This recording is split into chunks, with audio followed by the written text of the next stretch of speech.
Hello, hello to another something of Zero Reserve. It's not quite an episode. We're trying some new content this week. Joining me today, as always, is Alejandro. How we doing, Alejandro? I'm doing great. Excited to crank one of these bad boys out. Yep, yep. As well, also joining us today is Groff. Groff, how's it hanging? I'm doing well. How you guys doing? Not bad. No complaints here. So yeah, we're gonna be jumping into a sort of a new type of content for Zero Reserve. Up to this point, we have only done podcasts, videoless podcasts, and we're gonna be trying something new today. We're gonna be building and tweaking and then playing a deck. It could be a meta stalwart. It could be a pet deck. It might be a deck suggested by a user in the future. It's kind of open ended in that regard right now. But yeah, we're gonna just kind of walk through our thought processes when we build a deck, and then when we are playing a deck that's new to us as well. And yeah, so it should be fun. Bear with us. We, full disclosure, this is not our first take. We had some audio difficulties, so we're running it back. So hopefully some of these talking points are still fresh in our minds. But yeah, why don't you go ahead and tell us what we're playing today, Alex? So we're not a novel concept, but we're gonna build a Night's Watch Aloof deck. Really surrounding a couple new cards and for the realm, great ranging and Castle Black. All of them seem to be above curve. We have actually kind of been eyeing the plot for the realm specifically because of how weak plots feel right now. Um, and so if we can take advantage of a plot that gives us essentially 8 gold, as long as we can take advantage of it for free, there's no downside. Um, we should probably be doing that. So these are uh, kind of the crux of why we built this deck, right? So um, Yeah, absolutely, yeah, yeah. So for some that might not be familiar, maybe you're coming back to the game, like us. Aloof and Apart is an agenda that was released in the Things We Do for Love pack, fondly also known as the Bin pack, where the organized play has allowed that these agendas be legally part of Joust and Melee play, competitive play. And it makes one of your six drop characters to cost 2 less. The first one you play every turn, and each of your 6 drops and higher gain prized 1, which is a cool new but also sort of old keyword. Where when the players or card or character or whatever has prized leaves play, your opponent gains gold equal to the prized value, or not gold, excuse me, power on their house card. So yeah, so obviously we intend on playing a lot of 6 drops in the deck to fully take advantage of the reduction, kind of like when you're playing fealty and you want to make sure you're playing the requisite number of reserve, or the requisite number of loyal cards, loyal. rather. Yeah, I'm not sure where my brain was going with that. I guess I just got Zero Reserve on the mind. Yeah, so Groth, tell me why Aloof and Apart is better than fealty, or at least in this deck. Yeah, I would say due to what Alex said, um, with the plots being so weak, and I'm I would say money plots in general seem to be the stronger ones right now with how the meta is with strong characters and locations. Um, the Loof is it just seems so much stronger than Filthy in this deck, particularly just because of the high end cost characters that we're going to play to help support the great ranging. Right. Yeah, and Yeah, when we definitely want to play some strong characters on the high end of the curve.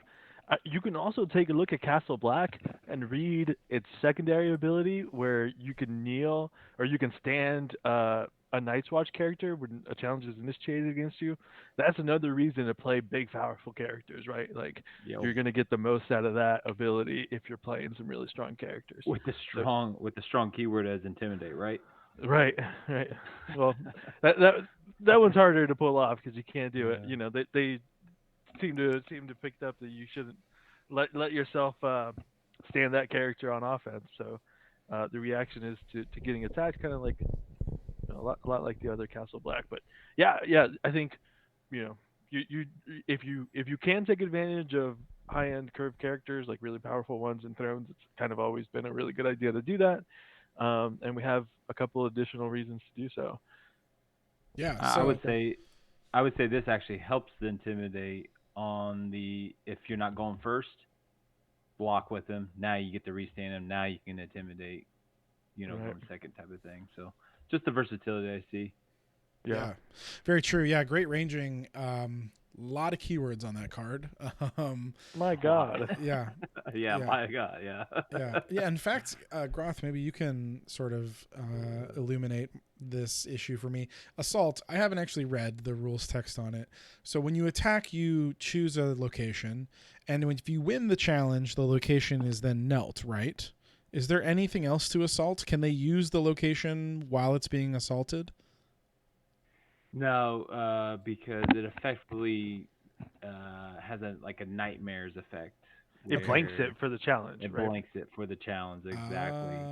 Okay. Yep. Now, the point is though, it has to be the location has to be less than what the Character's cost attacker is is. Yeah. character cost. Yeah, the attacking character's cost is. Now with great Okay. ranging, that doesn't Yeah. affect. That's why Yeah. assault on a character like that so big with Hmm. aloof with the Hmm. for the realm. Yeah. Yeah, it just Yeah, snowball effect, right? I don't want to say that assault is sort of irrelevant. It certainly seems like it's got some utility, but I think the interesting keywords to me are definitely the two that come to the right of it. But maybe that's my sort of like not old school, but not new school bias, I suppose you could say. Um, and No, I yeah, think you're correct. Especially, I think it's dangerous for people coming back to the game because I still make the mistake. I forget that assault is there, yeah, so then I yeah, forget to use my location that I should have done before the before the challenge. attack. Yeah. Yep. Absolutely. So, we talked about how strong this plot for the realm is, not only in this deck, but just in general right now.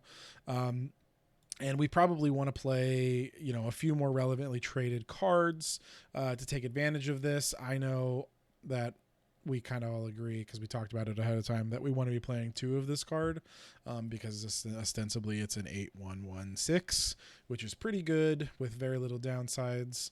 Outside of Kingdom traded, you could make an argument, but that's pretty fringe. That being the case, if we are playing two of them, we definitely want to be playing more armies and strongholds. And one of the greatest strongholds of all time is right here in the wall. The stronghold trait finally coming in the clutch. It's it's pretty smooth to just flip before the realm and sneak a wall in for free.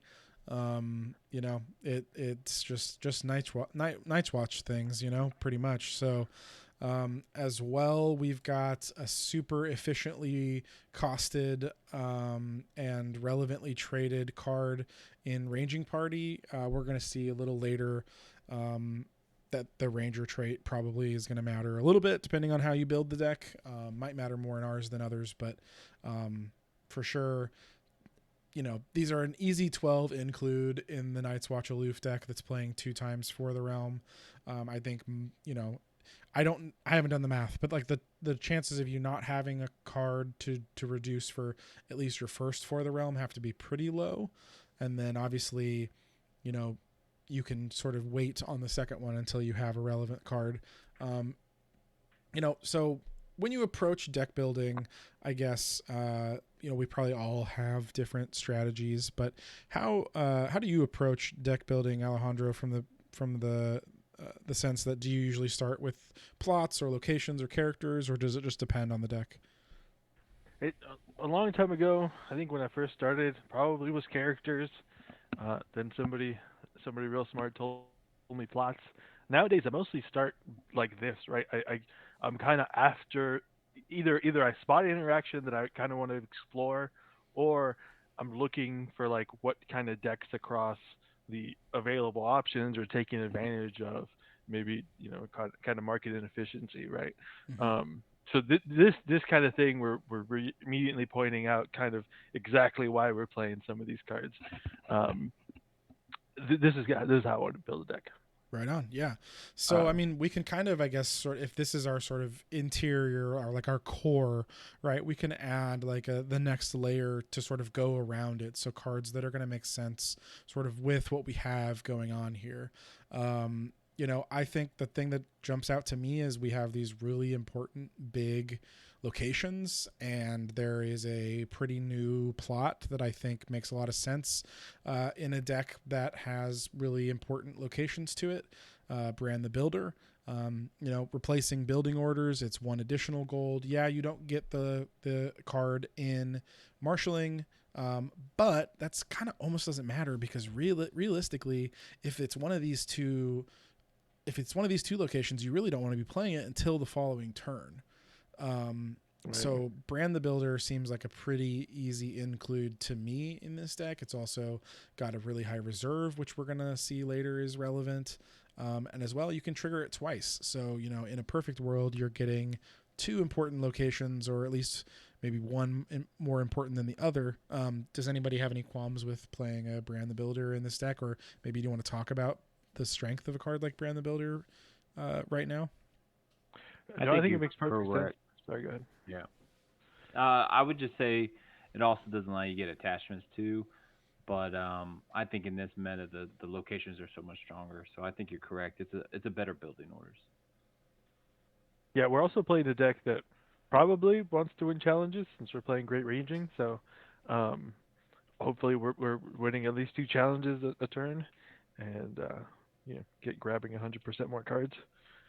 Yeah, absolutely.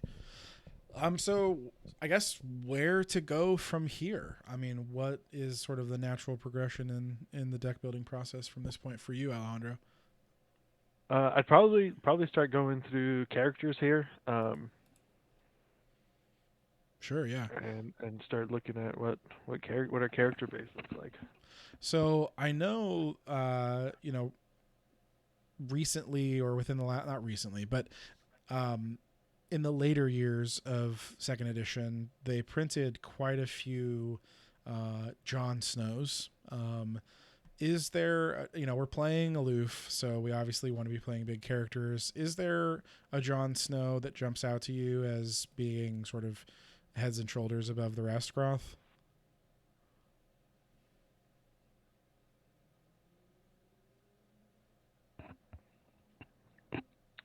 Oh, Groth. Do we lose Groth? We might have lost Groth. Yeah, go ahead and take this one We then, might have. Alejandro.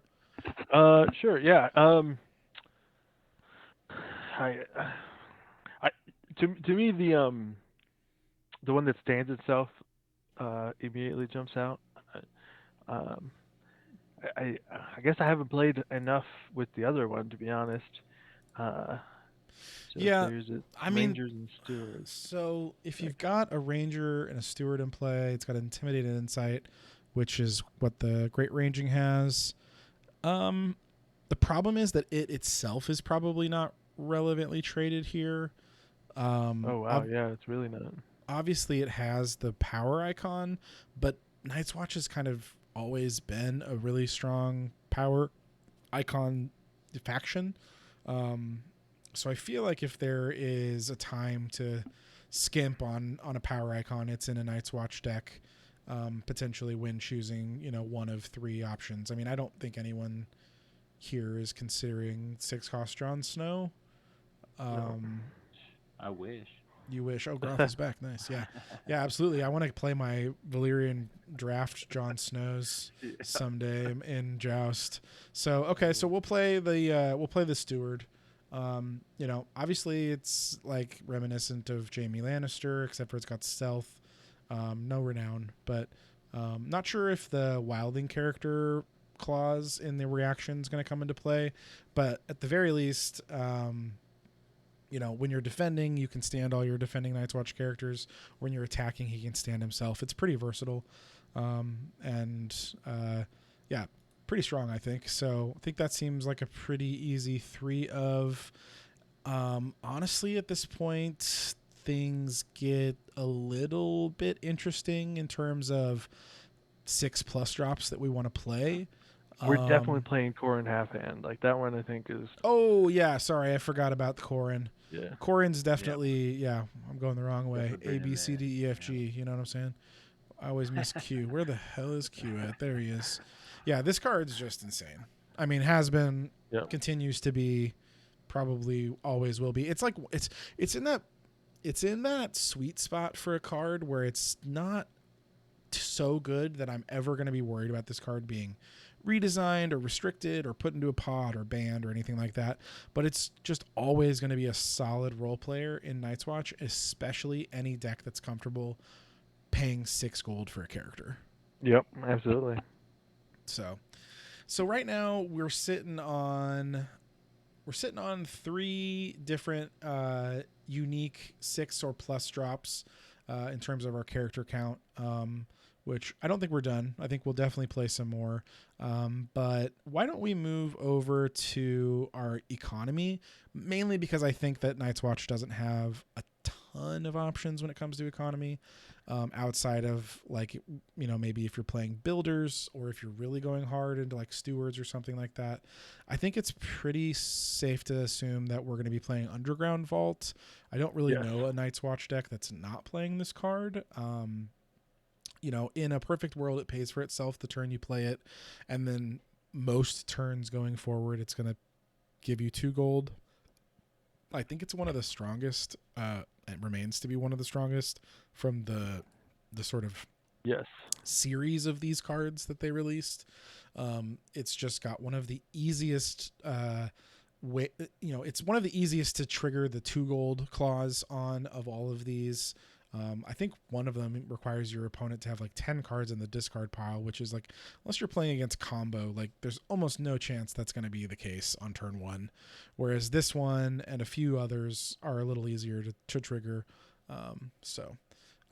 And this one is, I just think it's a really solid econ card, and I don't think there's any chance we're going home without it in our deck. As well, I have kind of been a little down on Rose Road. I'm going to sound a little weird in a lot of decks, mainly just because it doesn't, it's not super splashy. It doesn't actually provide you any sort of tempo on the turn you play it. And we are getting into a time where we have options where, you expect to play a limited location or an econ location, and for it to provide you some sort of positive tempo the turn it comes into play, whether it be a Bounty of Highgarden or a King's Road or a Great Hall. But I still think Rose Road's probably pretty solid in this deck. Does everybody agree with that? Yeah, we just don't have options. We don't have a lot of great options, like you said. Like we're probably playing 1 or 2 more Great Halls, but I don't think we're really playing that much outside of that. Yeah, I was going to get to that. This card is different now that it's been redesigned, but it's still very solid. And it seems like any sort of character deck, especially any sort of like large mid-range curve character deck, probably wants at least one of these, if not 2. I mean, we're going to start with... Why don't we play 3 of these? Do you want to talk about that a little bit, Groth? That is that's a good question. It's a philosophical question. I know it is. It is. I have yet to see someone play 3 of those since they've been redesigned. I'll give you my personal philosophical. I just like it since it is now unique. I like it as my 10th. I usually run 10 econ, and I don't think it's worth what it used to be. So I guess you could say the power level, like you said, with the plots, it's hard to force myself to run 3 of those since what the power level was before that I knew it. Yeah. At non-unique. So it's obviously a very strong card, especially in Aloof and Apart, where you can use it and the Aloof reduction to pay 2 gold for one of your 6 cost characters, Core and Half Hand, for instance. And though I am really, it pains me to play 2 of any unique card. Yeah, I really prefer to play 3 or 1. hurts me. It's just one of those things where you probably need to see it, but you can't afford to be drawing the second dupe. You can get away with drawing 1 dupe of a unique card a lot of times, but the second one really hurts, especially for a non-character card. So, are there any other economy cards we want to add right now, or we want to circle back to it? Like, say maybe like a Gates of the Moon or anything like I was that. gonna say that one. I was gonna say typically Night's Watch players do play Gates of the Moon with the Underground Vaults.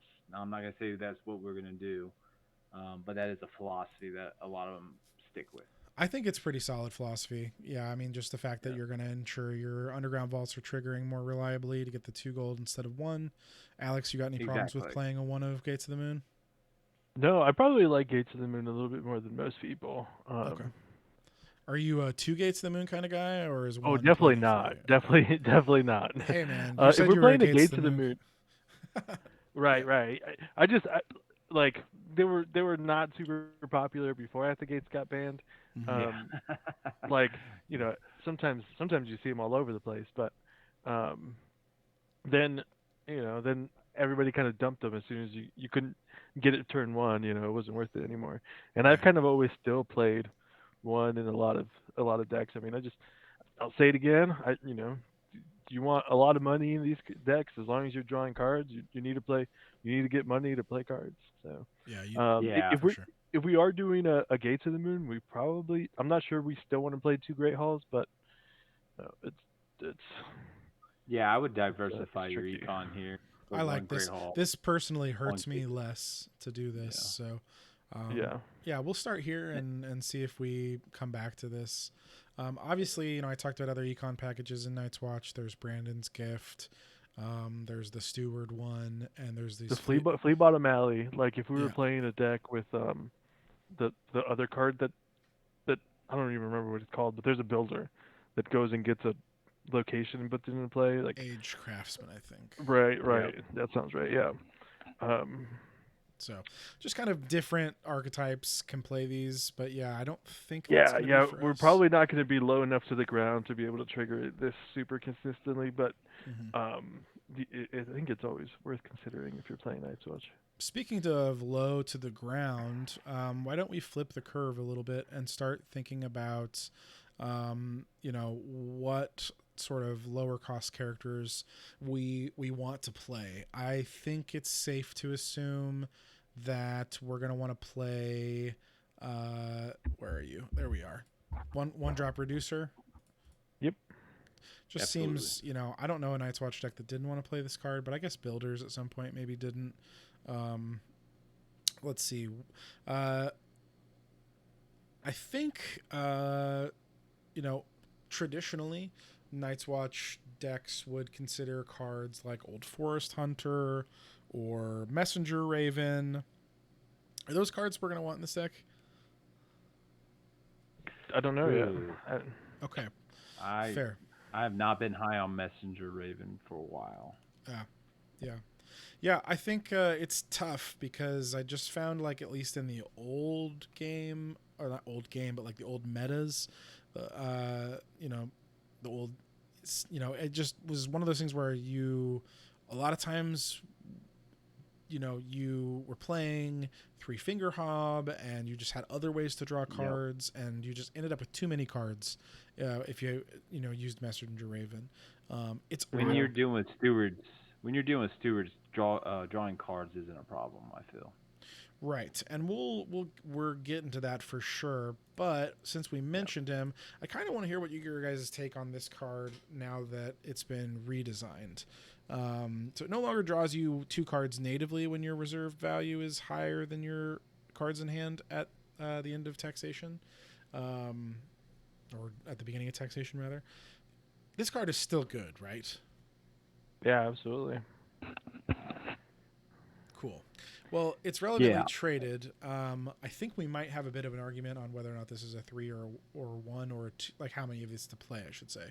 Where would you be inclined to start? I usually start with one with him. Yeah, it's a tricky question. He's so fragile, right? He's always been real fragile. Very Um, fragile. I think you can go either way. We could play three. Seems risky, but the card's insane still. Um, but starting off with one probably is a good idea. Okay, let's start Because off the with one. diversity of drawing cards, like I said, in stewards, that's why. That's Yeah, why I go with that.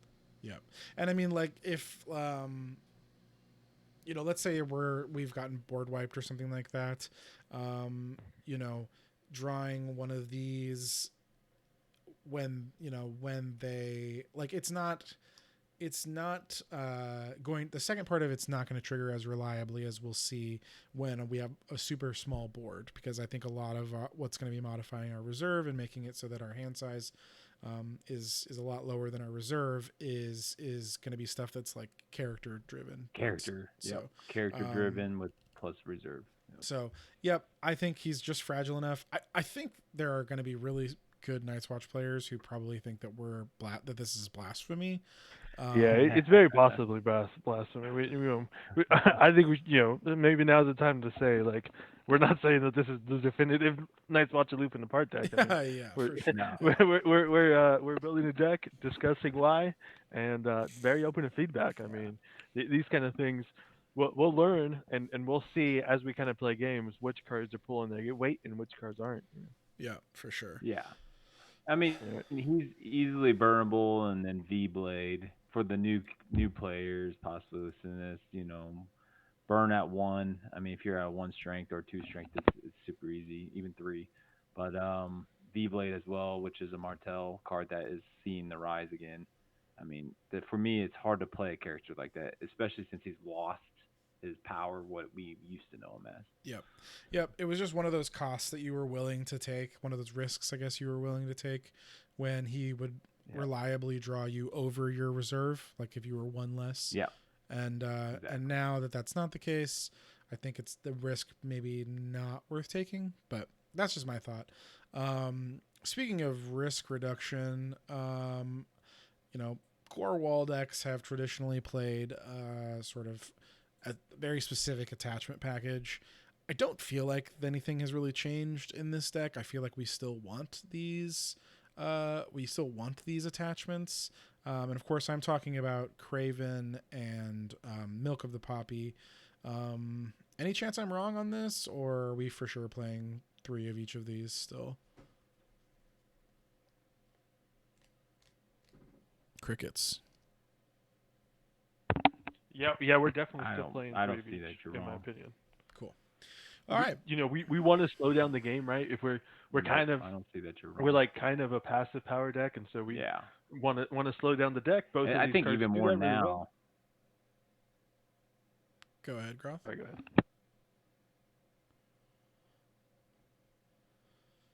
Maybe not. Yeah, I think anytime you can trade one gold for I was gonna say even more now that we are more or less moving towards more, red and green on. Groth, I think you're having some connectivity issues. That means we are It'll- moving towards more. yeah, red and- definitely having some red- connectivity issues, Groth. Whenever you hear this, sorry about that, everybody. Yeah, we're hearing him later. He might be hearing us later. Who knows what's happening there. yeah. I don't know, Groth. You may want to pop out of the chat and or the call, and then just come back in and see if maybe that fixes the major lag or whatever's going on there. But yeah, I think anytime you can trade one cost for a lot of times with these characters, like obviously the strength value and the icons matter, but a lot of times the ability matters more.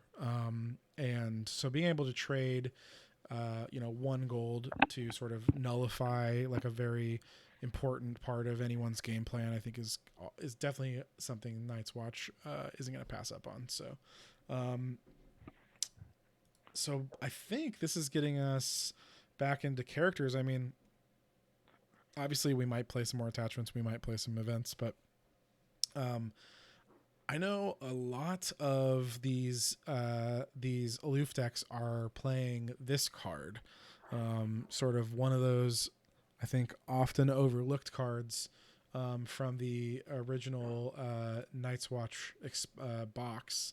Um, you know, it's not super like well costed in terms of its strength.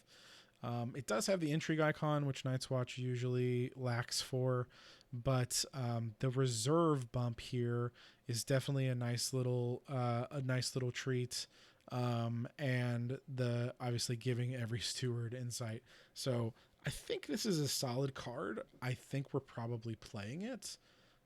Are you inclined to say if this is a 3 of or a 1 of or otherwise, Alejandro? I, I think that I'm probably playing this at 3x. I mean, all the decks, all the nice ones, loop decks are doing it. Um, I, So, yeah. I mean, giving all your stewards insight is a reason to play a lot of stewards. yeah, um, for sure. and kind of looking ahead, there's the new 2-drop steward that gives you reserve, um, which I think we're probably playing. I guess maybe it depends on how the deck turns out, but um, yeah, I think we probably play 3 of this guy. Cool. Yeah, I don't know what that steward is called. I forget. Something steward. Old Um, steward, yeah. old steward. Okay, I'm gonna get rid of neutral cards because who needs those? Yeah, I think when you consider that this card is often you're paying 4 or even 2 for it when you have a great haul, it makes it a lot easier to stomach playing this card. And you know, I don't know how many steward cards you really need to play to make this card worth it, to make this ability worth it. But we've already got Jon Snow, who's going to be winning challenges pretty easily with stealth. And we've already got the 3 reducers and the 1 3-finger hob. So we are already playing 10 stewards in this deck without even really trying that hard. Um, so I think it's definitely Great ranging too, even that oh my gosh, it is a steward. they've got it on their own, but Holy moly. It is. Yeah, they already yeah. have it. So that's true. But that's a good point. I didn't know that. I really did not realize that was a steward. That's very interesting. Wow. Okay. Yeah. Wow. 3 keywords and 3 relevant traits. That's nuts. Jesus. Okay. I Well, told you I had a lot. yeah. Yeah. And while we're talking about it, this probably often overlooked part of this ability or part of this card is the reaction. Are we playing a Fist of the First Men just for value? Of course. Okay. Yeah. Cool. Absolutely. I think Like, even if all it does is just be like a little anthem effect for your Rangers, it's still probably worth it, seeing as the fact that you paid nothing for it. Because it goes and gets it out right. I of mean, that's the biggest part, right? Is yeah, and it's it takes it out of your deck. Yeah. yeah, it takes out of your deck, takes it out of your hand. There's like no downside. Like say you there's no like weird scenario where great ranging like I guess there is. It's when it's been removed from game with like a red priest or something. But like other than that, like if they're red priesting your Fist of the First Men, I think you're doing pretty good. So, Oh, you're feeling great. Oh my god. Either that or your hand was awful. Like yeah, absolutely, yeah. So, with all this, I'm seeing kind of a lot of reserve boosting here. So we're probably going to be trying and sticking with sort of synergy based on that. We don't have a restricted card yet. I mean, this card seems good. yeah, this card, it was always incredible. Anytime had a reserve to keep a card in your hand after your win or your die turn.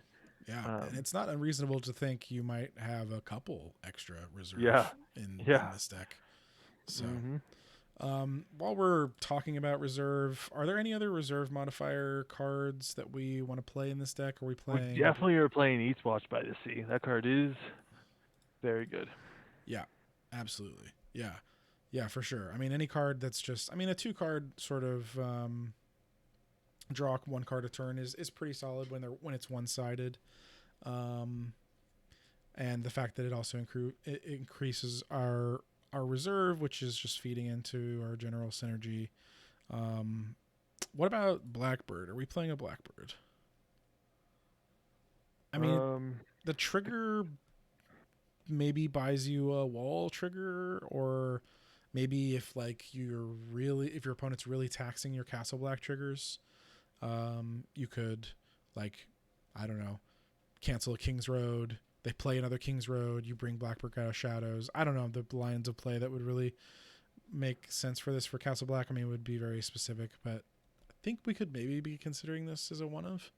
it's very possible. It's possible we're playing this just for the reserve. Kind of depends on what we see, but Yeah. it wouldn't be impossible. Yeah. So I forget. I forget. What is this? Is it text? What's text? X. So we can go like this. Not text. Reserve. Right? Yeah, there we go. So this Risen is Rookery.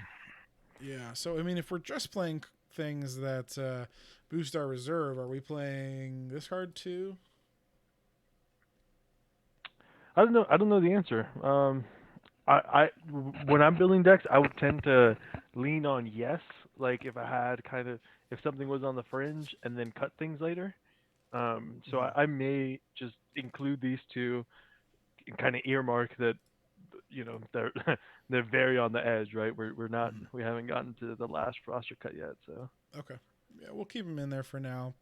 Definitely seems a little fringy. Maybe this one especially, or both. But um, yeah, okay. So Yeah, you can always put in the notes too.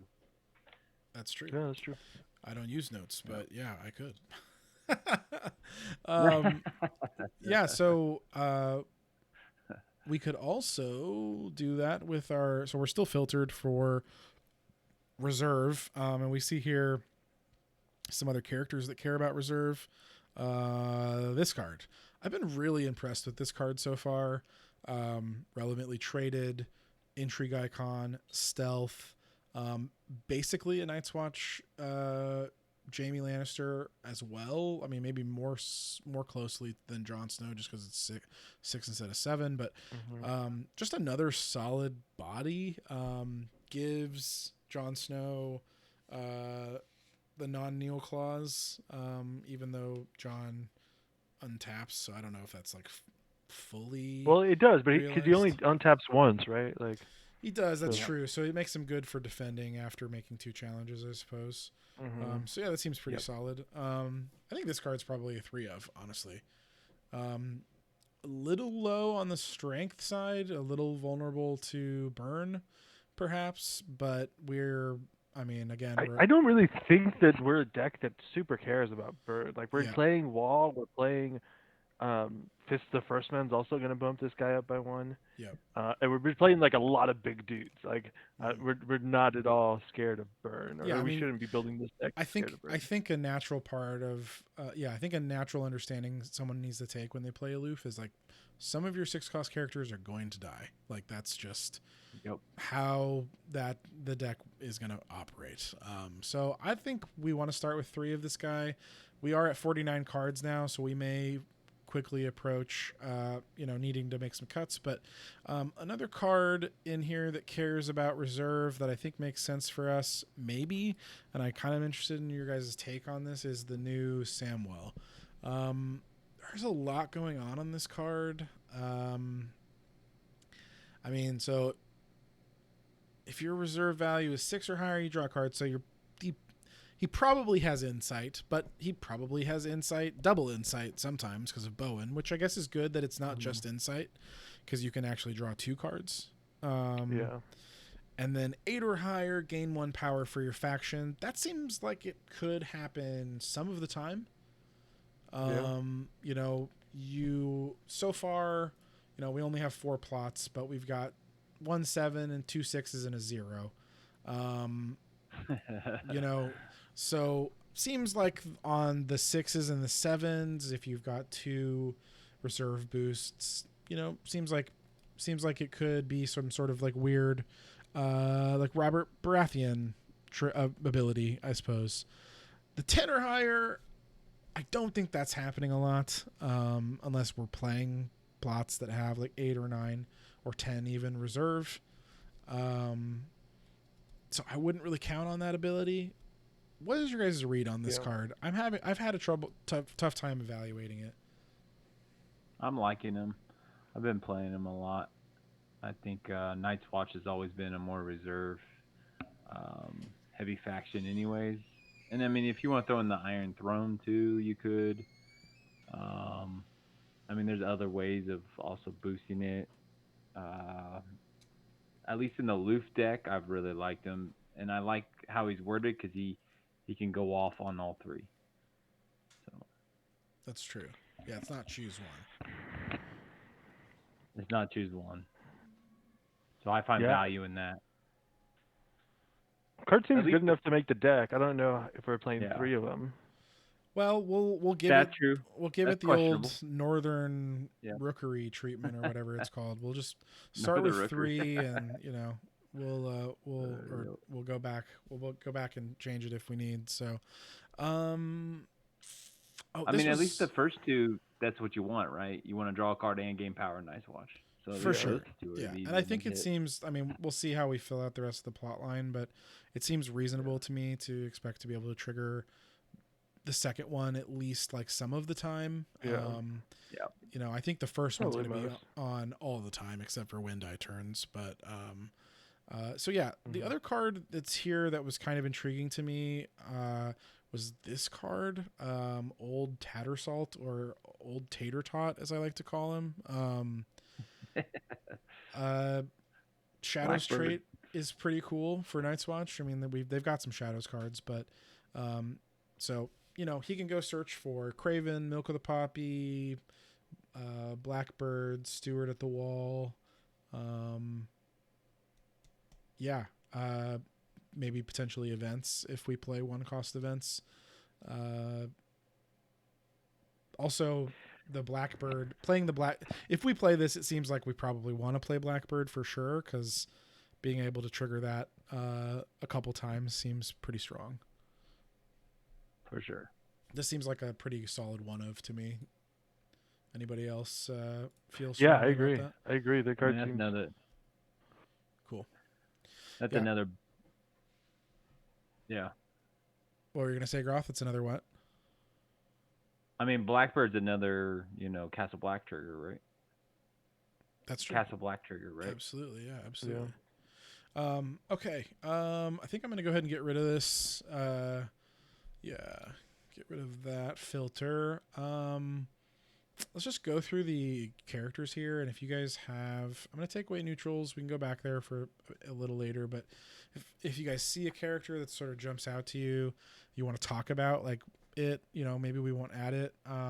Builder at the Wall. This is definitely a card we could play. I feel like it's probably not making the cut.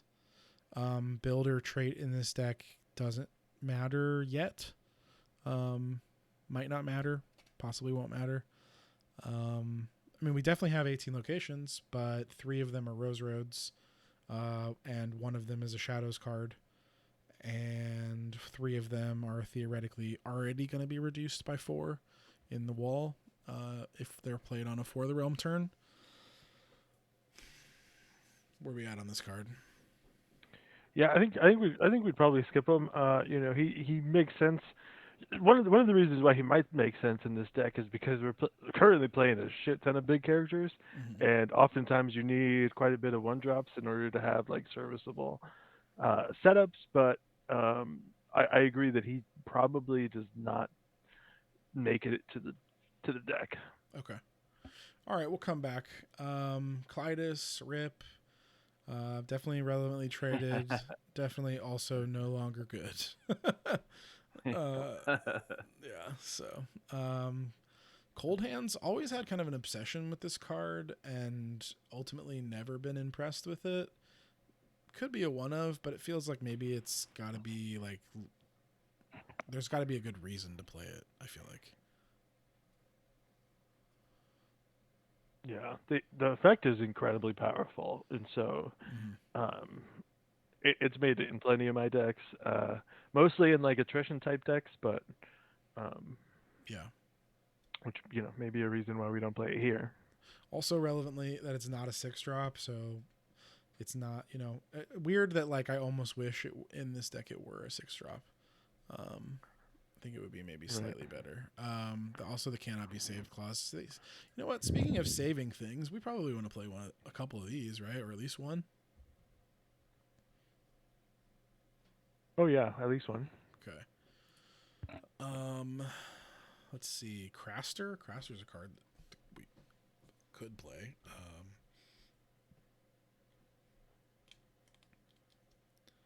I don't think I'm into it. Again, wish that it would cost 6 instead of 5. Almost. Yeah, I think I'd pass on him. Yeah. So we currently have 0 faction Neil in the deck. So this kind of seems like a free roll to me. Is also relevantly traded, although probably not actually ever drawing a card with it if you have, unless you really want it to stay in play, in terms of having insight with Bow and Marsh. But does kind of just seem like a free roll in a wall deck. Maybe Intrigue Icons are to the point in Night's Watch now where this card is not a necessity, but this was a pretty easy one of in old school core wall decks. I kind of want to still play one, Yeah, but let's do it. Yeah, okay. Let's do it. he was a staple back in the day. In for free cards. Yep. Um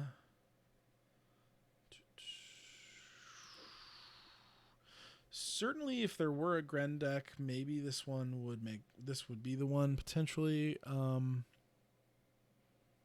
feel like it's just a little too situational. I know Alejandro, you had mentioned him before. Have you come around on him or Pro- Probably not. I mean, this is probably like the 37th character in the deck or something. Like, okay, maybe not even that high, but that ability is not irrelevant when we have two characters that in the deck.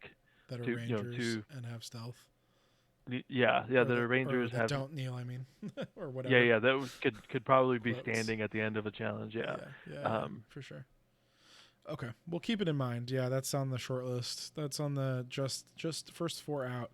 Um, uh,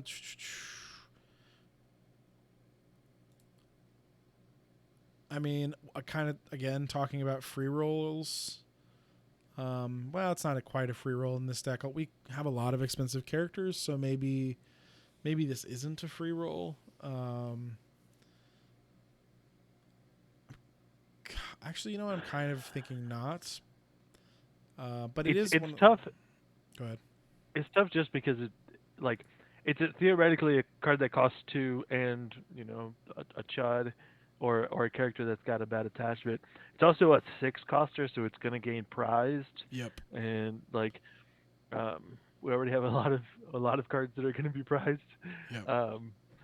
Maybe that's not a good enough reason to not include it because a body for 2 with these icons and 5 strength is pretty good, but yeah, I also just feel like maybe it's just the fact that it's so easy to put him into play that I just have a total disregard for this guy's well-being. Like I just in the past, like it's like same, yeah, if Janos Slint dies, like it is what it is, But like in a deck where he has prized 1, I probably should care a little bit more. So, yeah, okay.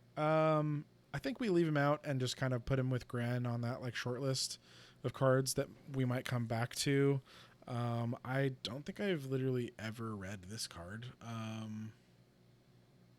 Cares about giants and wildlings, probably not for us. Again, don't think I've ever read this card. No, Yeah, that's a different deck. I really like a one of Maester Mullen and core wall decks. You talked a little bit about it doesn't have. Go ahead. Sorry, go ahead. Yeah, it doesn't have a relevant trait. So. Yeah. Well, at least not now. I mean, we could make the Maester trait relevant, I suppose. a number of ways, but yeah, Yeah. for sure, for sure. Okay, let's play one, and we'll see if that seems good to us.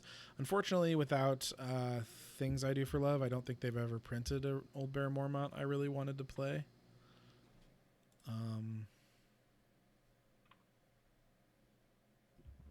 Yeah, that seems like a big wall card. Old Forest Hunter. This is relevantly traded. It has been definitely a solid card in a lot of Night's Watch decks in the past. But again, a little fragile with the 1 strength, mono icon. Really tempo positive card a lot of the time. We playing this card, or has the game just progressed to the point where he's no longer good enough? This is a card kind of that I'd almost need to see like how the deck plays, because if we're often not able to afford as many cards as we want to, we probably want to throw some of these guys in the deck. If we're otherwise not wanting to ditch cards for a gold, um, Yeah, maybe not, but uh, we're definitely it not. kind of. No, you finish your thought. Go ahead. No, go ahead, go ahead. I don't remember I anymore. was just gonna say that we're definitely not like taking advantage of the card, the discarded card, like some decks can. So Right. yeah, I think we'll leave him off. We'll put again on the short list with Gren and Janos. If I pass anything, let me know. I think this card's a good one of. Yeah. I hate that it does that. No. Okay. So this is an interesting card. It gives our ranger characters a power icon. How many of our ranger characters don't already have power icons? I I guess think it's it's just the great ranging. Yeah. is that make it worth playing? I'm not sure. Um, I'm not sure. I'm not sure either. Yeah. Okay. I guess that's something we can come back to. I don't know that we play enough things to make this guy work. He's obviously very good if you can get him online. Yeah, I think we're probably pretty consistently getting him there, but I don't know. We need. I mean, we Hey, do need like bodies. if we play a Northern Rookery, we're definitely a little closer. But like this deck doesn't play. Deck doesn't play what's it called? Abandoned Stronghold. It doesn't play Haunted Forest. It doesn't play some of those non-unique locations that make it really easy to get to 3. Yeah. Yeah. You're counting on the Ravens quite a bit there in the early Mhm. game. Craven. Yeah. Yeah, the Cravens. Yeah, yeah. I don't think it's unreasonable. And again, we have to consider the curve. Uh, so we may come back to those cards just for curve considerations. Um, I think this card's a solid one of just in terms of a lot of our big guys aren't no attachments, and if we just want to pull a really shitty attachment off of one of them onto this guy, we can do that. But that might not be a good enough reason to play a monocon 2-drop. Yeah. That's a tough choice. I probably wouldn't play this guy. Okay. All right, we won't then for now. Not seeing any, and I'll go through and look at the neutrals here in a bit. Yorin, I think this card is still worth playing as a one of. Yeah, we can play one for sure. If you play it at the right time, it can be pretty tempo positive play. Even if it's just grabbing a 2 or 3 cost character, I still think that's like pretty worth it. And also it costs 4, makes our great halls a little better. Okay, so we're at 58 cards here. Again, not sure on the numbers for some of these, but let's say that is our character. Well, we could look at the neutrals real quick. I'm not sure. There's a lot of them, so it's kind of Are there any neutrals that Yeah, you guys can think of that you'd want to add into this deck that we aren't playing? I can't I don't really think of any. think so. I don't think we're playing any neutrals. You know, we're Okay. we're playing wall, right? Like we. Yep. Exactly. Yeah. Okay. Why don't we look at events? We haven't considered any thus far. We don't have any real faction Neil outside of Dollar's Head. These are all neutral events.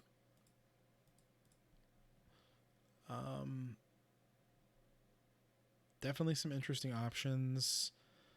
I think with the reserve thing, Night Gatherers is an interesting option. We're not playing Old Forest Hunter, so Crows of Trixie Birds out. Watch has need though. We're gonna have big reserve. Watch has need. I think. Yeah, we're probably playing 3 of these. Okay. Yeah, I like that. Also, Tater Tot can go get that, right? It's card. Yeah. Okay. Yep. So that works. So now we're one over. Let's look at our cost. This is so. I know that I'm in no shape to be making requests of Thrones DB, but it would be awesome if this was split up into character and overall card cost. I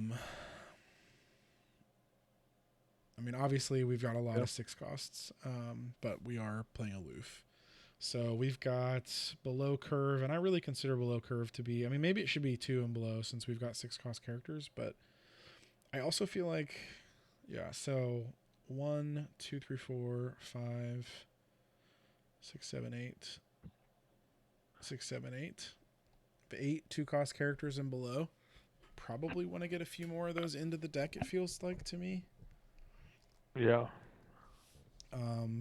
Honestly, the first card I think to cut is this. I mean, but again, maybe sacrilegious, blasphemous. No, I think that makes sense to me too. Maybe go down to 1 of that. Yeah, I mean, And I guess the question is, what's better, this Dywin or this Samwell? I have a feeling Dywin's going to be better, but I could be wrong. So if we do that, we could play 1 additional 2 cost card. well, let's think of maybe we're also cutting this Northern Rookery, like or the Blackbird. Like what are we doing with these?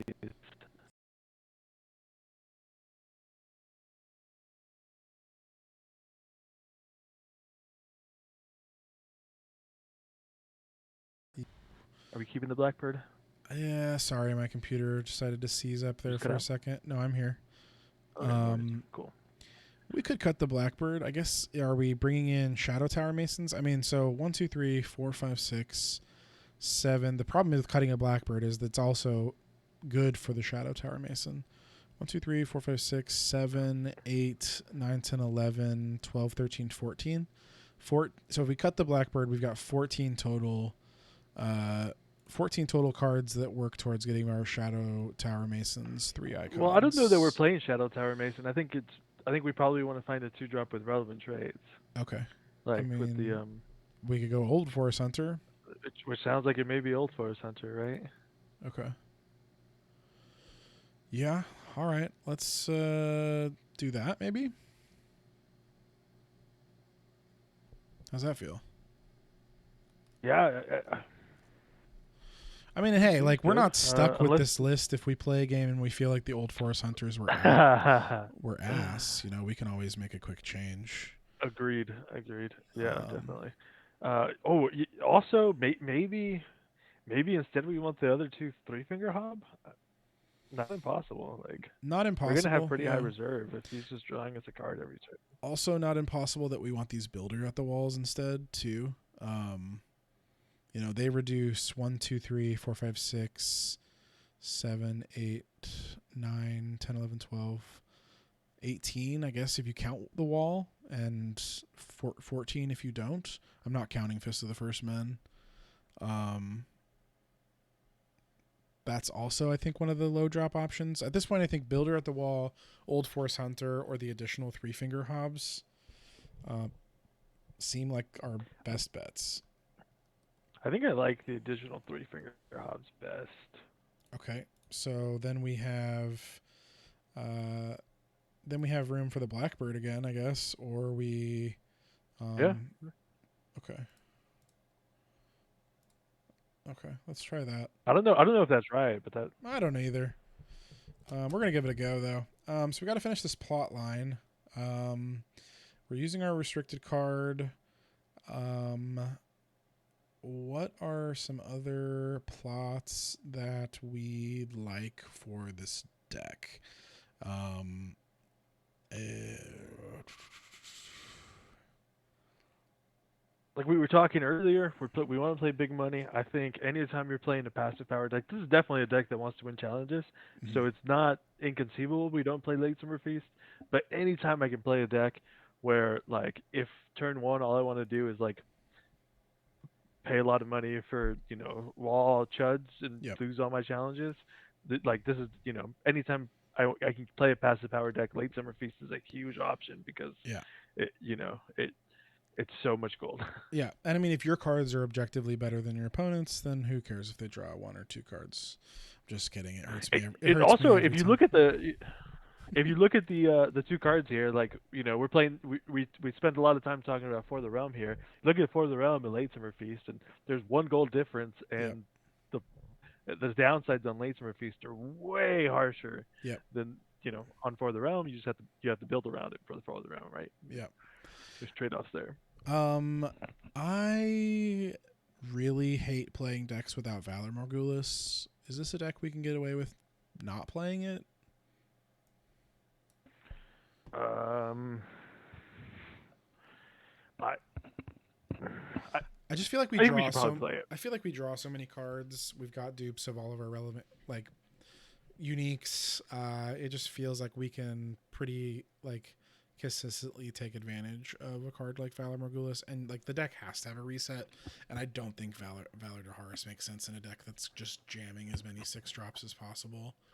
Um, Yeah, agreed. We're also playing like a deck that has some bomb locations. So if we reset the character, reset the board and our locations are in play, yep. probably doing okay. Okay. Um, okay. So we need one more plot. This is kind of like a flex slot. I feel like. Um, I mean, For the Watch, Winter Festival. You know, is there anything? Is there anything? Groth, are you still with us? I think we may have lost Groth Seems like no. for the evening. Yeah. Bummer. I know you really don't like this card since it's been redesigned. I have been trying to make it work still, perhaps in vain. There's also Yeah, and maybe there's more. Maybe there's more to it than I see. It's really difficult. So Return to the Field does a really good job against resets because it gives you resources for cards you would have otherwise lost. Um, but now that it's only 4 gold, it doesn't really let you repopulate the board unless you have a ton of gold otherwise. And so it hasn't quite been as great on reset turns. And if I'm playing Return to the Fields and I'm not like jamming it every time I think my opponent's playing a reset, I probably just don't want to be playing Return to the Fields because otherwise I'd rather play big money when my opponent resets. yeah. So okay. Other options would be like Winter Festival. Um, we could play. What about this card? I mean, we already have the Castle Black to control our opponent's locations. Do we feel like? Plus, the reserve kind of hurts. I'm not in love with this card in this deck. I know it's seeing some play though. The card is insane. I agree that I'm not sure that it's the right fit for this deck. We do have six attachments, and um, but you're right.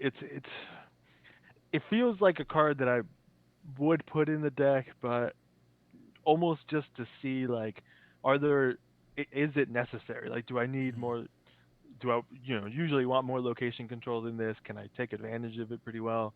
I'd put this in the deck, but with the idea that like I kind of want to see it in action before it actually Okay. makes it to a tournament.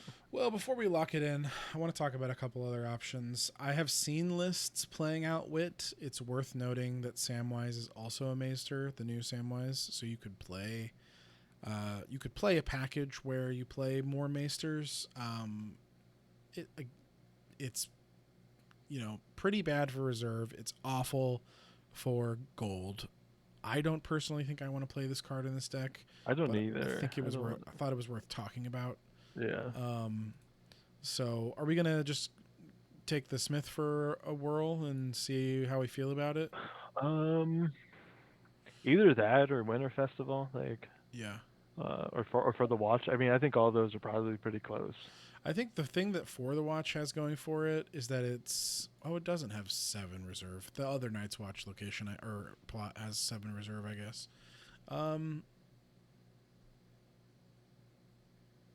Yeah, that gold value is just real bad. Yeah, that's true. I think let's give the Smith a try. We're 7, 6. Yeah, I mean, we are sort of dangerously low on these reserve values for our triple 3-finger Hob deck. I could see that maybe being an issue, but why don't we give it a whirl and see how it feels, and we'll make some changes afterwards if we don't feel like it's doing it for us. Yep. Okay. All right, we're gonna save this bad boy. We're gonna go back in. We got see all of our Night's Watch Aloof decks from our technical difficulties. And then let's get after it. Might need to take a 5-minute break. Yeah, we can take a. Would that complicate the video too much? No, I'm sure we can just splice it together. Yeah, let's take a quick. Let's take a quick 5. Let me just hop over to OBS and pause. All right, we'll be back in a second. Probably 0 seconds for the listeners. Yep, hopefully. We're just on pause. And we're back. No, somebody joined. Okay. Well, we'll make our own then. I like a little time limit, just in case people be playing crazy stuff. Everybody gets to see what's in my... Oh, there we go. Okay. All right, we are on. I'm gonna go. Is it? It's a Russian Lannister here. Is that what? Maybe. Ah, yeah, Slavnister. That's probably a little too big. Jeez. That's thick, boys. I want them to be. There we go. That seems decent, right? Okay, yep. This does not seem like a keep to me. No econ. This is a Battles deck, so we're playing against a Shadows deck. So fun stuff. Malden, no. Okay, that may be a problem for us. Yeah, that could be a problem. Okay, so I'm thinking 4 cards, 2, 4, 6, 7. Yeah, definitely. It's not impossible that we were supposed to put it like a milk on our own dude there, so we didn't just milks are not going to be super. That's valuable. Yeah. True. Yeah, that's a good point.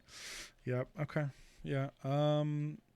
Well, we probably just want to play a Brand the Builder here, I think.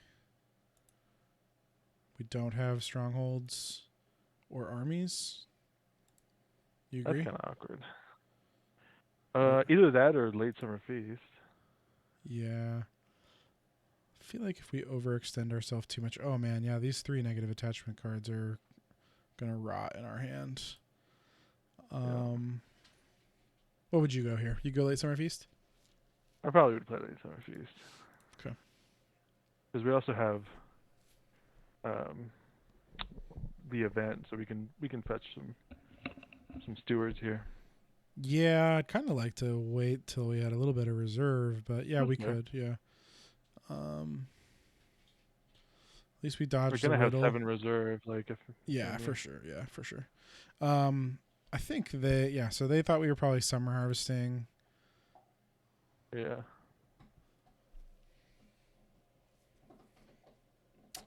Dywin or Bowen Marsh, you think, here? I'd play Bowen.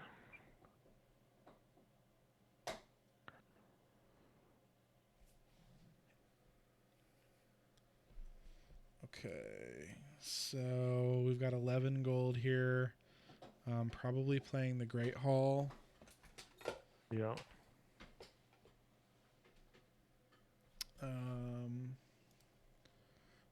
Do we use the reducer here? So Bowen costs 2, so we'll have 8 left.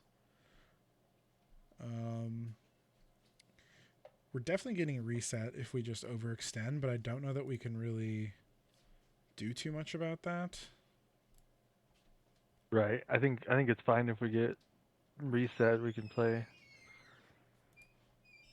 Okay, so Play watch has need next turn. I'll start out without using the steward here. Yeah, I agree. Yeah, we're gonna try to draw a card try to draw a bunch of cards here, I guess. Yeah, are we naming Ranger or are we naming Steward? Oh, are you still doing that this turn? I think we're probably. Oh, sorry, you meant draw a card with Bowen Marsh. Draw cards with Bowen Yeah, Marsh. Sure. yeah. I guess the question is, do we just go Dywin, Mullen, pass, like with no gold up? That seems okay.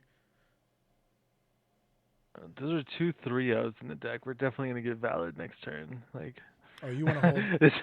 You want to hold back on this Dywin? I just don't like sitting on this 8 gold. Sitting on the 8 gold is really bad.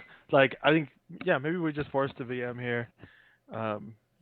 I mean, this is where return would be really good. Exactly. Yeah. Yeah. Okay. Yeah. We don't need the gold unless we want to do this. We could do this. I mean, this is going to see 8 cards. I think we'll wait, though. Yeah. I feel like if this... Yeah, it's... Yeah, we are for sure getting Valor. But hopefully, we're getting Valor with like 8 cards in our hand. Like the fact, because the fact this guy has insight is my main reason for not just like wanting to kneel him all willy nilly, and we don't have any way to. Oh yeah, no, absolutely, I agree. Yeah, yeah, we do a big entry challenge here, and we have 3 cards to ditch to reserve. Like,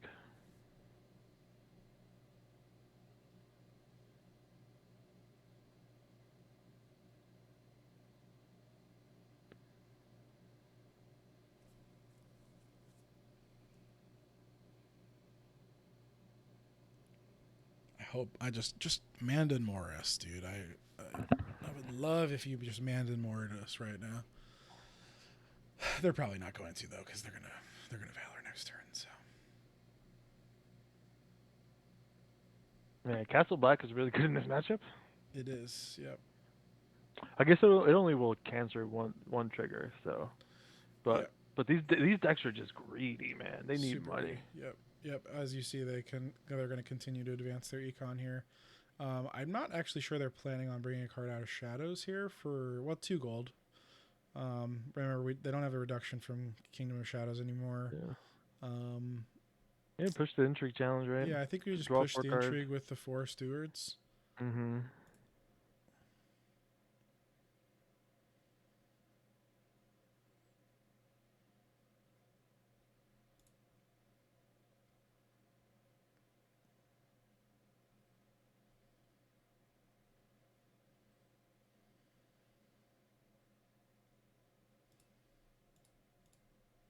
Stand the Bowen. Yeah.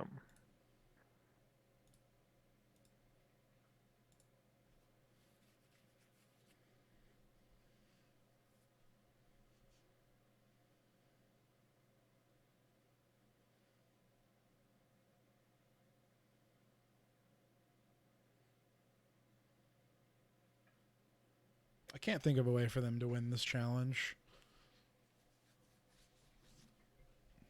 beyond some sort of like real big shenaniganry, like Last of the Giants, Ryan Jones card. I don't know what that card does. Okay, reduces the cost of a card to come out of Shadows if there's a scheme revealed. Return it to hand. Oh, it's okay. Sure, yeah, it's the Lannister recursion Shadows event. Okay, so they could theoretically get us in this challenge now.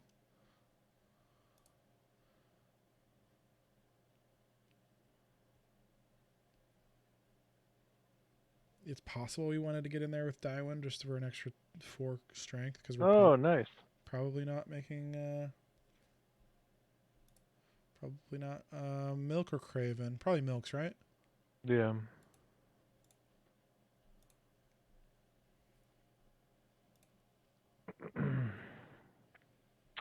Yeah, it's tricky. I don't usually want to give my opponent 3 cards, Mm-hmm. but I'm not sure that we want to pass up the 2 power either.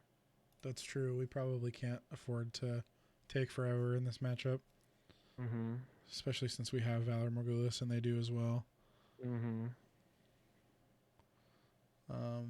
They're now over reserve as well. Well, they will be at reserve once they discard for claim. They also took money from the balance, I guess, because oh wow, that's a good pull. Yeah, that was a good draw. So I think we just get in there for military because they're gonna Yeah. have to do something. Yeah. Um, Yeah. Force the trick here. Yeah.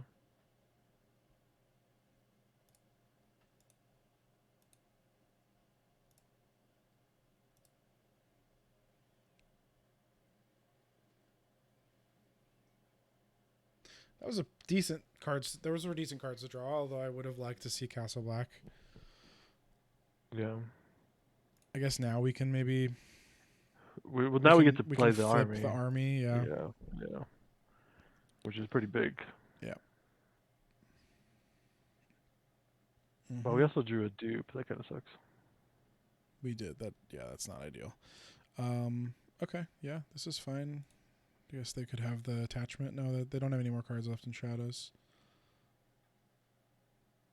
I guess they're just losing this card instead of Mandamore. I'm okay with that. Yeah. Oh, they play Gold Cloaks too. Okay. That's fine. If They want to win this challenge? They want to win this challenge, apparently. I think I'm okay with that. I mean, fine with that. not more. I am okay with it. I'm definitely okay with that. Yeah. I've been noticing this a little bit on Iron Throne lately. I click the priority pass button and it does this a lot. So I tend to refresh before just in case, because I don't want to like double click through something. Yeah.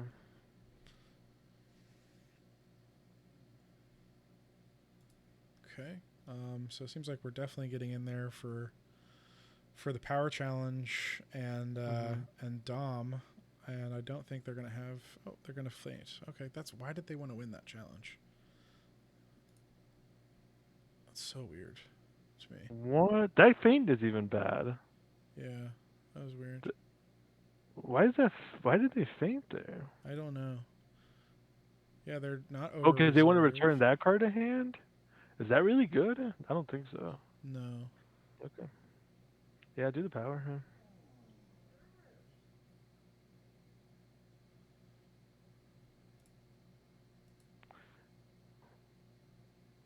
Like.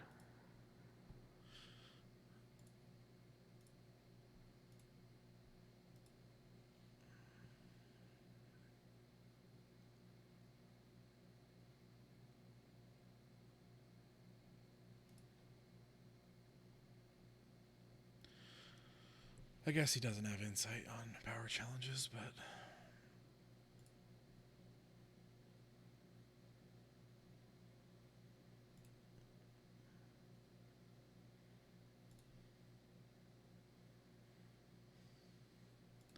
I mean, the weird thing is, like, he doesn't win either of the challenges that he initiates with this Regent's card.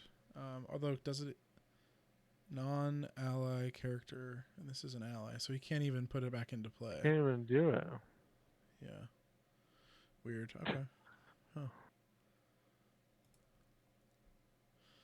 I also saw some Aloof decks playing a Here to Serve. This, I mean, is probably... Well, we couldn't play Here to Serve here, anyways. Yeah, we need another Maester in the deck. Yeah. Well, we play Aemon. Oh, it's in a Heyman's hand. in our hand. That would not help help us. Yeah, that would not help us. That's all right. Return to the Fields would help here. Other Return would be decent here, and I'm gonna pause and wait for them to select the plot to make them, or maybe it's better to just snap it off. yeah, just play it.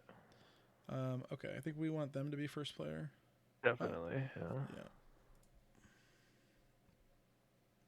And then I've had to think about ordering dead piles a little bit more lately. I know that it's not going to matter in this matchup, but with Many-Faced God floating around, putting your best character on top of your dead pile is no longer correct. Right. I mean, again, it's obviously like situational, but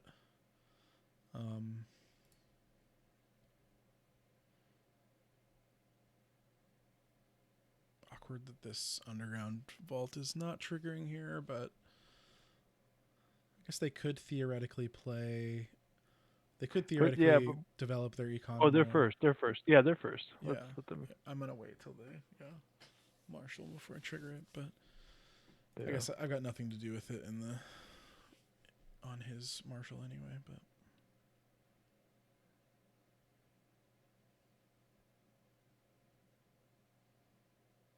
this is definitely an interesting matchup to run into for our first one. I'm glad because it's obviously like not an ideal, I think, matchup for us. So Yeah.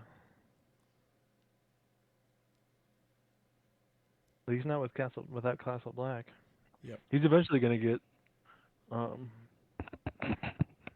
red key, which probably will be a problem. Probably, too. yeah. I guess there will just be a bit of a stalemate there.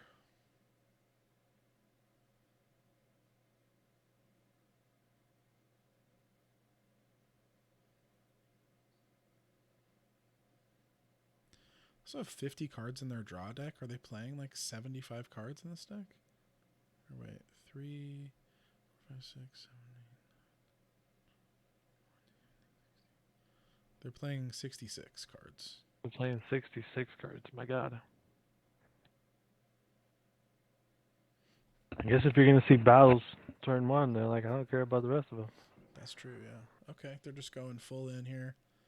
I mean, I thought they couldn't do anything last turn, and then they played that event, which they have still. So, I wonder how many schemes they play to make that work. Okay, all right. They did not advance their econ. So we're on 5 plus reduction. This is a dead card. This is definitely getting played. Yeah, we want to. Do you want to play the two reserve boosting cards and then play Watch as Need? Is that? What are we naming if we do that? Steward. See if we pop into a great ranging. Yep. Okay. Yeah. Actually, that's not terrible. So just Blackbird and Old Steward here. We won't be able to afford it, or yeah, we might actually be able to. We would be able to afford it. Yeah. Yeah. Okay. We'll just marshal this.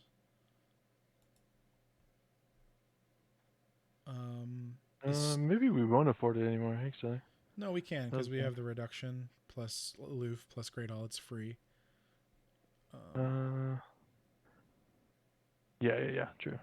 So the question is, do we name Ranger or Steward here, because it both gets it, and is there upside in naming Ranger to getting like Corrin, like where Bowen, like Corrin or John basically is like, which one's better for us here?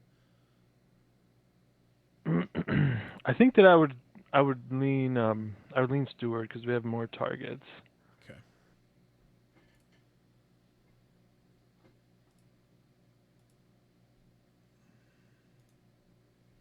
Okay.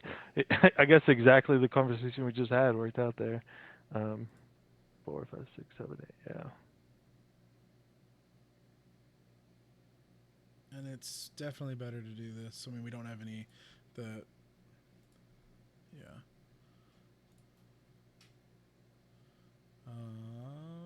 That's gonna do it. No power icons is pretty rough here, but I guess maybe that was a consideration for this over that.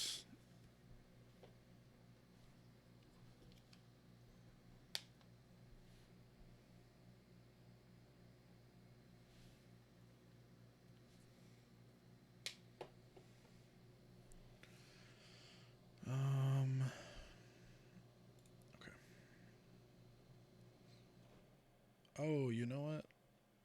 Yeah, no, that doesn't actually get us any gold.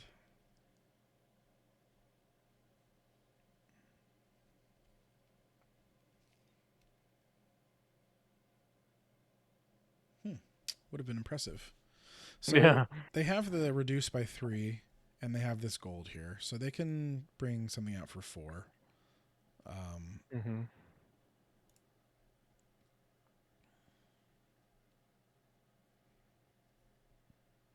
They don't get to recur it this time. Oh, it's gonna be Mendon more. Which it's like it costs 2 to put this into shadow, so really it's netting you 1. Yeah, it's kind of a bad card for sure. It doesn't make sense to me. Yeah. Yeah, ditch Yeah, the we'll discard card. the dupe and the craven. Yeah.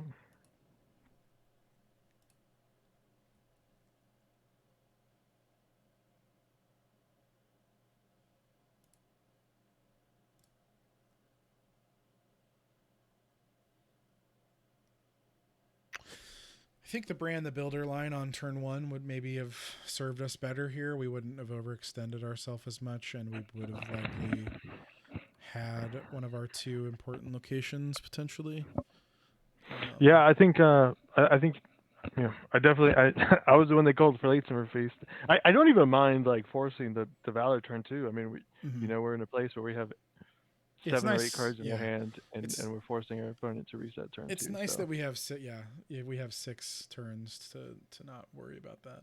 This is fine. They can win this. I don't think there's any reason to stop this. Right? There's no shadow shenanigans for winning. I mean, there is a poison coin, but oh, there is I don't think we're poison playing coin. around that. I don't think we can afford to. I mean, are we? Ooh, are we just dead though if we get poison? If this just gets poison coined though, Uh, it's still gonna draw a card. And we still get to make the intrigue challenge here. yeah, actually. Um, I don't. I think. although he's sorry, go ahead. I was just gonna say I think we might lose if we get poison coined here. Yeah. I guess the risk is too big.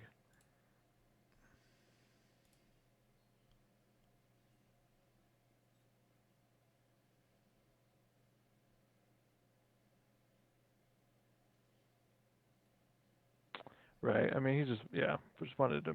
That makes more sense. I guess we knew that was. We knew we knew that was the card, right? Whoopsie. Yeah, but now we don't have to worry about poison coined. So poison coin that is. So we still get to draw a card.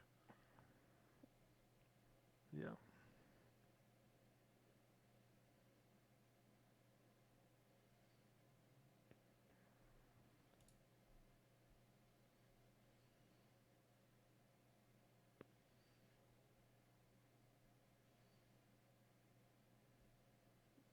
This I don't think I care about at all. No. This seems weird. Yeah. I think I'd want to defend. They want the power more than when they want to pick the card that gets discarded from their hand. I guess. Maybe their hand is real bad. Maybe.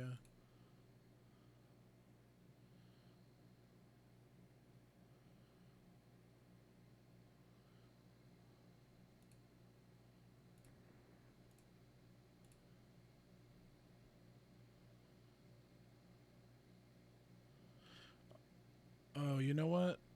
I guess no. There was a world where we want Dolores Ed to stay and play on that intrigue challenge.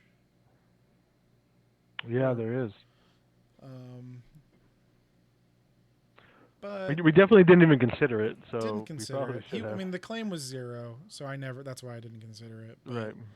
it's possible we wanted the Dolores Ed in play. I don't know what the circumstance would be. That's an interesting card in the That's shadow not stack. a card I expected to see. So we really need a core wall to come down soon. If we're gonna win this game, I think. I think so. We either play For the Realm and just go really big, really fast. This probably lets us play Ranging Party plus one of these two. Yeah, I'd probably do that. They're definitely on VD, aren't they? It Like, seems like they would be. So well, then maybe in we. that case, do we want to play Rand the Builder and play the big plot next turn? Yeah, I think that's what I want to do, and I just want to sort of, you know, slowly fill the board out a little bit more and try to bait that VD out. VD's also no, VD's not a scheme. Okay. Tunnels and Billbone. No taxation phase actions. Yeah, I think this is what I want to do here.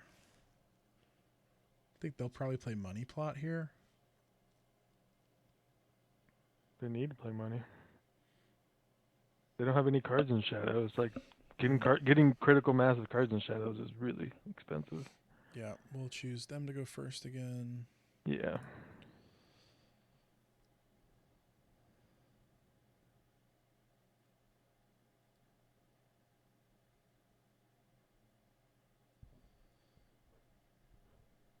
At least for our own valor, we'll have an Aemon in play. Theoretically. Yeah.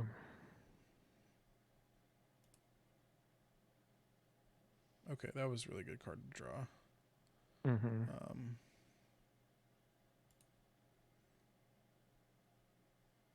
Well, I mean, it was a good card to draw eventually. I would like to see dupes for these guys as well.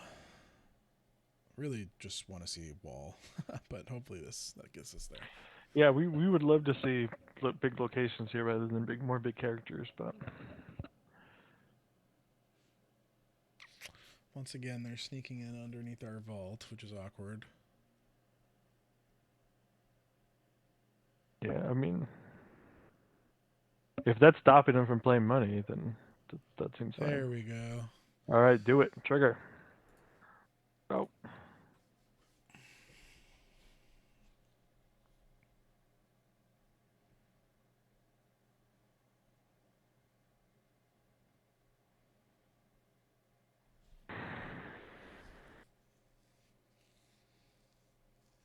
This deck probably has to be playing Shadows Cersei and Shadows Tyrion, right?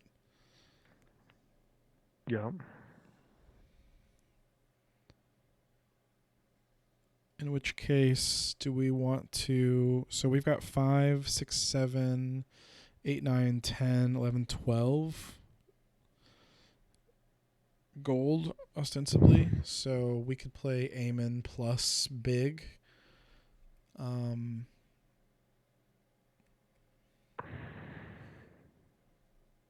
We don't have any power icons in play, so I think the big might be Corrin, as weird as that sounds. Unless we just want to play Ranging Party here. And not play a big. And just see if the Ranging Party and Aemon alone.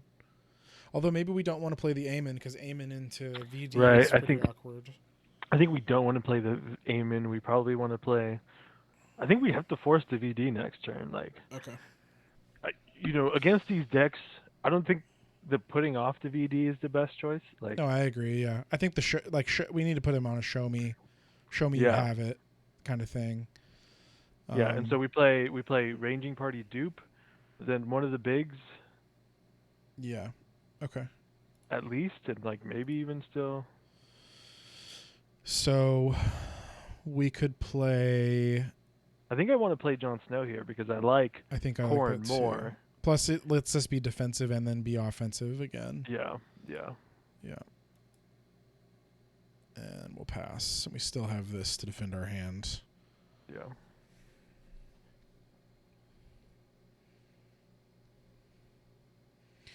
Cards that we haven't seen that would be really nice.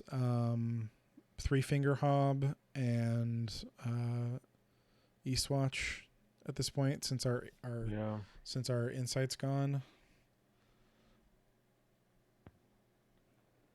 Yeah. I think Eastwatch Wall or Eastwatch or Castle Black Wall. Castle Black, yeah. Those three locations are definitely.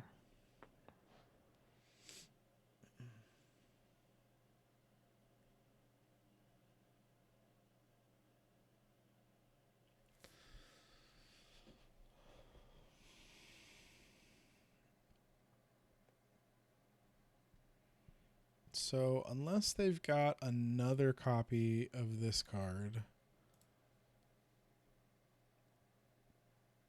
or they could have Iron Bank. I suppose they definitely have Iron Banks in the deck. Yeah, we discarded one earlier. So we did. Okay, well that's actually a point in our favor, I suppose. Yeah. So I think we just defend this for 5.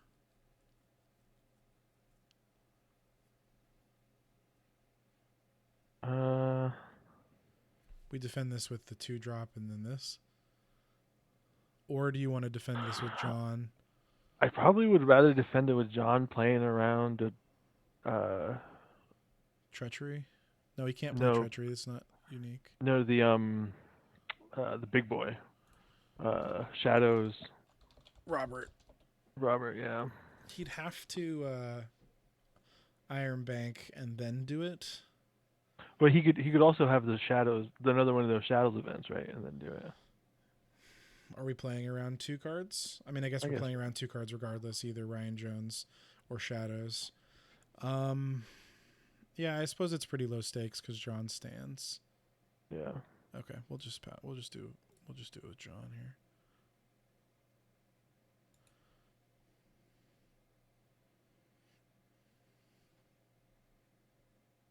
Could have like underhanded methods, but if he does that, we can then dollar his head.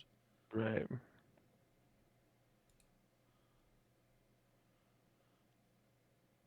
Looking for something. Yeah. Okay, I think we trigger brand. Well, it doesn't really matter. This is happening regardless. Yeah. Okay, I think we want wall. Sure. Yeah. If they have red keep, we want Castle Black, but although maybe even I guess if they have red keep, we definitely want Castle Black, but yeah, wall is just so good against these. It just gives us a clock, which is something we need. Although we are definitely making better challenges for probably the rest of the game than our opponent. What I just don't want to see is like Ryan Jones. I mean, the thing is, they could like after our challenges, they could put a Cersei into play and start discarding cards from our hand, and that would be pretty awkward. But saving that, okay. Do we just kill the Chud here, or do we discard dupe plus something else?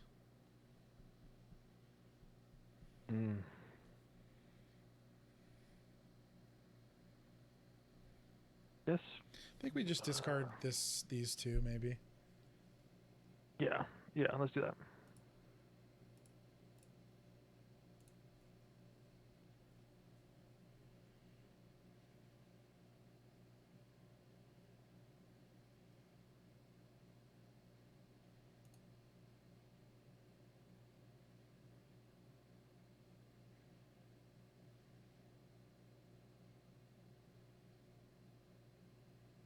Something to be said for going first is that they have to basically do all of their bowels stuff. Oh no, it doesn't blanket for the whole phase. It's just the challenge, right? And then it kneels it with assault. Yeah. Okay, how are we blocking this? So we can't underhanded methods anymore, so I think just John. I think just John, yeah. Okay. Are you still there? Yep. Can you hear me? Yeah, sorry, one of my AirPods is going out. Uh-oh. Yeah. Other one goes out pretty soon after that. Yeah, I'm going to go ahead and throw it in the charging case for now. You still there? Yep. Okay, it's just John, right? I think that's what we're doing here. I think so. Yeah, well... Honestly, either one, right? Like, we could defend with either one, but... Yeah. I suppose the 8-drop probably plays around a few more things, but that's unfortunate. Yeah. Not the best. But we are going to draw a card here. do we lead intrigue? Yeah, we The definitely. 2-drop? We are like 100% still in line to get like Iron Banked and then get one of these two characters killed during a challenge. Yeah, I that's guess fine. which one would we rather have? Probably the steward. We'd rather have die. Well, if we're assuming that they're going to VD next turn, we'd rather the ranging party die, but we don't know that for sure. We don't. I feel like you still have to sequence this intrigue military Yeah. power.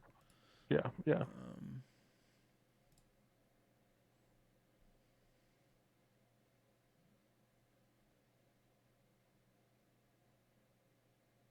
Sure, that's okay. Totally fine with that. Now you can What no the fuck longer is that Robert card? Strong. What the hell? But, I've seen a lot of these Shadows decks playing it, actually. I don't really understand it, but yeah. It's also weird that they think that this is somehow like a card worth... Like, I'd rather have that in my hand for claims. Yeah, I'd rather that get intrigued out for sure. Yeah. Okay, I guess Penny's not super great either, but Yeah, and now we get to intimidate it. Well, he'll block, I suppose. But yeah, we'll have to block. yeah, we'll have to block.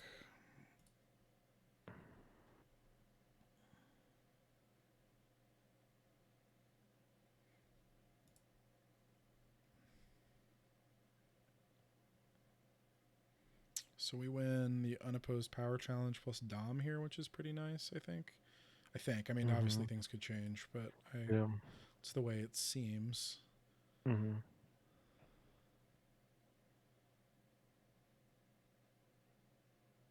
Okay, that was a good draw.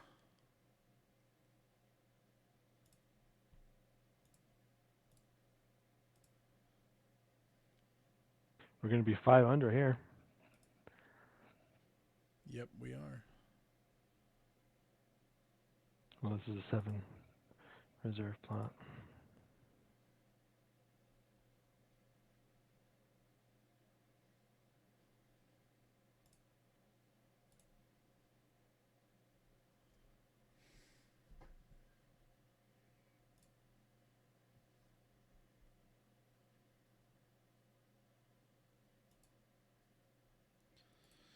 So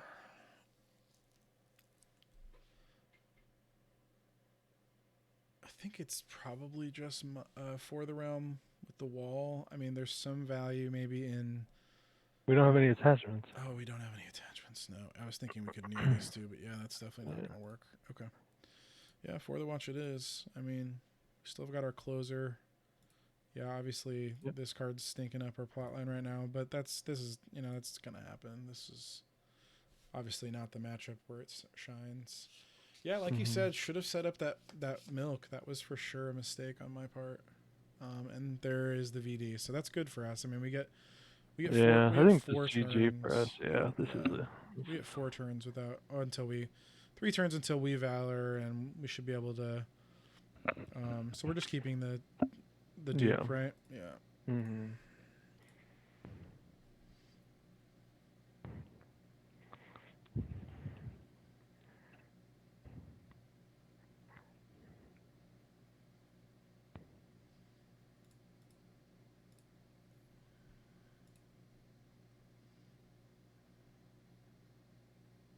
There it is. Oh, beautiful. Better late than never. Okay.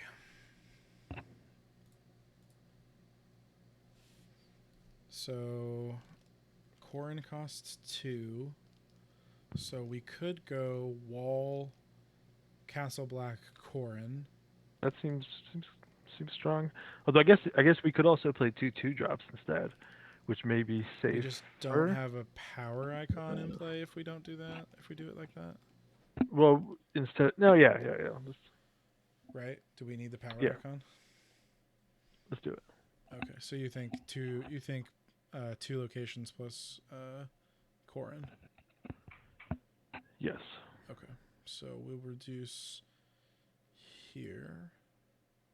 We'll play this for 5. Reduce here. Play Corin for 2. Rose Road down, yeah? Sure. Could go either way. Next turn, we're probably Wind Dying. Or Smith. I mean, it's Wind Eye or Smith, I suppose. They also may have a second trade route, so like. They might have a second trade route, so that's true. Either way, I mean... Yeah, just play it, I guess.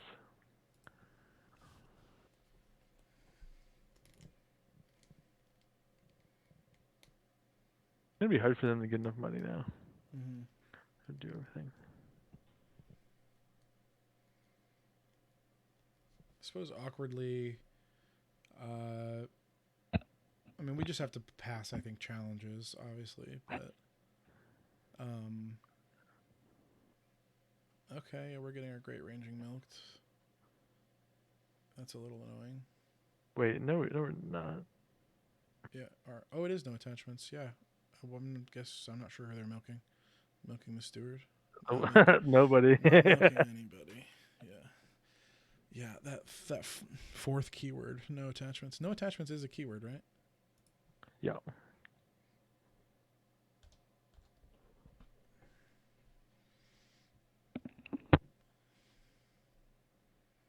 I feel like this game is going okay given the start we had. I still feel like we could definitely lose this game. Yeah, we could, but this is not really the kind of deck that we shine against. I think. Maybe that's not true. I don't know 100% that we don't shine against this deck, but it's not the deck that I would like. That I pictured us beating right away. So. Right. Our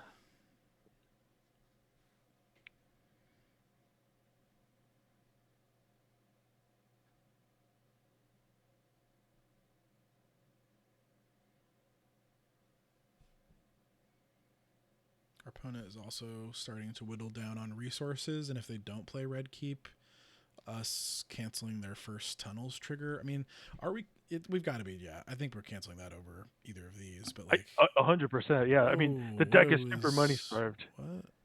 What just happened? What happened? They just moved bowels to their hand. Oh, interesting. Okay. Maybe they're stuck because they didn't choose a Milk of the Poppy target. Maybe they need to cancel prompt. They should have just played it. Should have just played it and dragged it back. Yeah.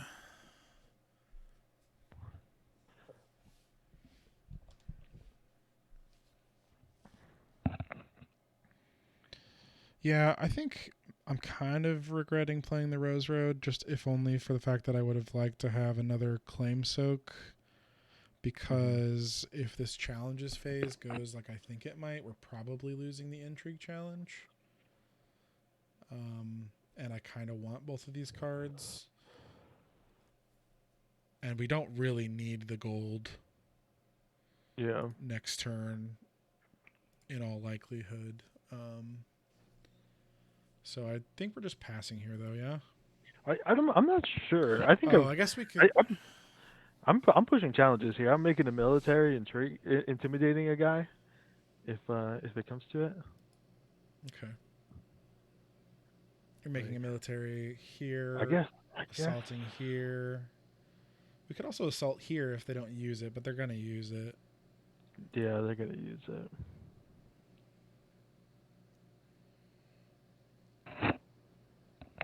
I mean, we're giving up the goat a little bit, or the ghost. I mean, how's that adage go? Is it goat or ghost? Not sure. Oh, I guess no. Yeah, we do make challenges. We've got Castle Black in play. What am I talking about? Yeah. Oh.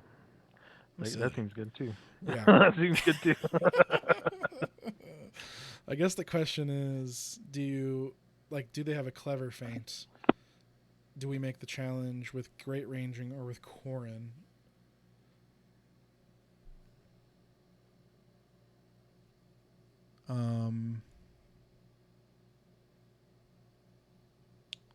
You still there?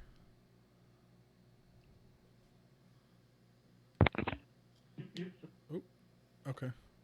Wait, say that again. What?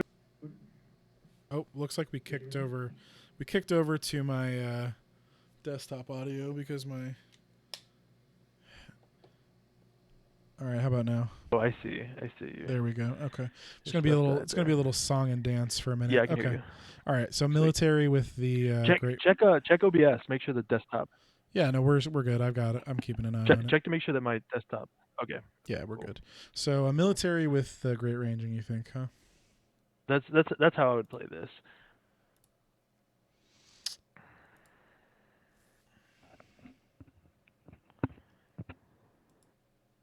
I like how we don't have to worry about this bowels until the next challenge too. Yeah. Or I should say post challenge. Yeah, Castle Black gives us a lot of flexibility in terms of how we make our challenges. Mm-hmm.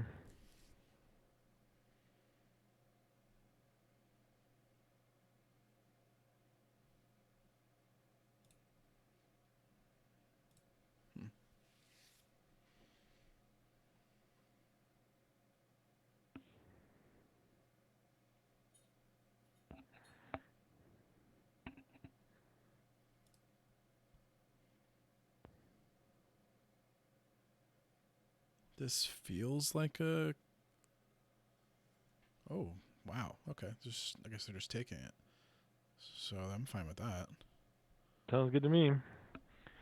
Kill your dude. Will intimidate this guy.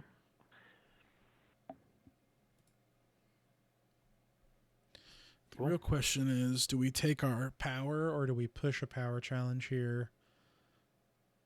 And the hopes that they don't have a power icon in their shadow. I mean, they could basically play Tyrion or Cersei at this point. Yeah, I'd push a power.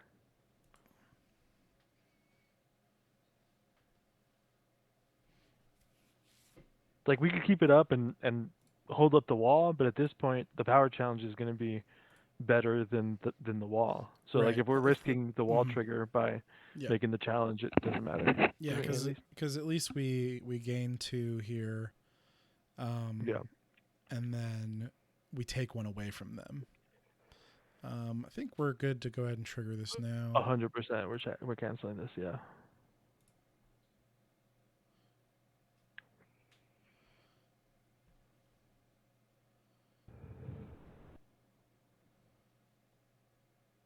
Liked that Cersei trigger too for us. Yeah.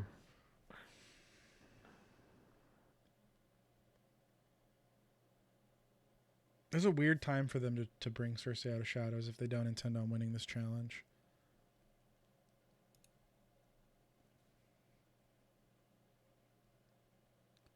And I guess at this point we're also making the intrigue challenge. Yeah, I think I'd make the intrigue challenge. Like, I get the argument for not is because if you could potentially stop the unopposed with 1 Castle Black trigger and the old steward, right? If they don't have the right icon spread. But actually, you know what? Now that you mention it, I don't know. Without Iron Bank, they're not making a second challenge here, probably. So we still have wall there's trigger. plenty of like cheap 1 cost shadows characters. Maybe not. Sure. I think we pass. Well, although wait, no. If that's the logic, though, they're only making 1 challenge anyway, and we can stand with Castle Black and relevantly block any of. So I think we still push. Yeah, that's true. If the thought is that there's not like they'd have to have Iron Bank to have another attacker here, and I don't think we play around. Well, they could have this guy, right? The guy that's on top of their dead pile. Yeah, they could play a second penny, I guess. 66 cards. You never know. No, dead pile. Or sorry. Yeah, dead pile. Oh, Regent's Guard. Yeah. That guy could be in there. That's true. Yeah. They're definitely not playing another penny. Hey man, you never know. Okay. Don't mind if I do.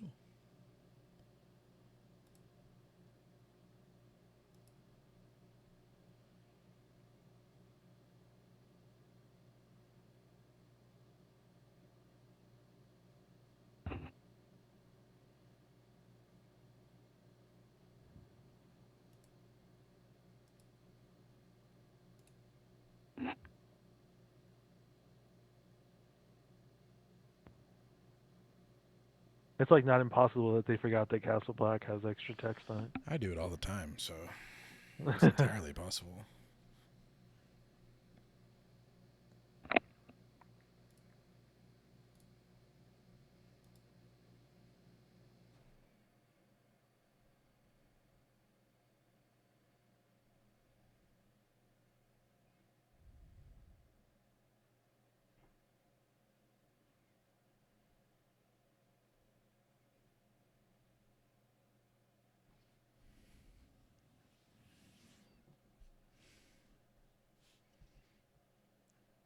I feel like our opponent is thinking, how did I let this game slip away?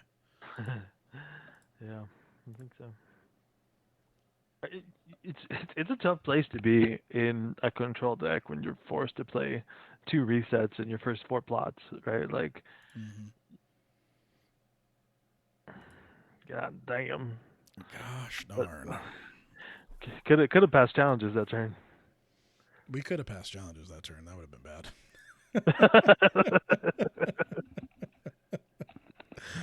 Yeah. So I guess we just win die here. We just win die. I think we Like just win die. we're one power away. It's gonna be really hard to stop it. Mm-hmm. Yeah. I think their likeliest plot here is trade routes. Yeah. Or They only maybe got two something cards that though. draws some cards. Yeah. Could be something that draws some cards, but yeah. There it is. And I think, do we still make them first player? I don't think so. I think we just go. I think we Yeah, I just go. think we just go.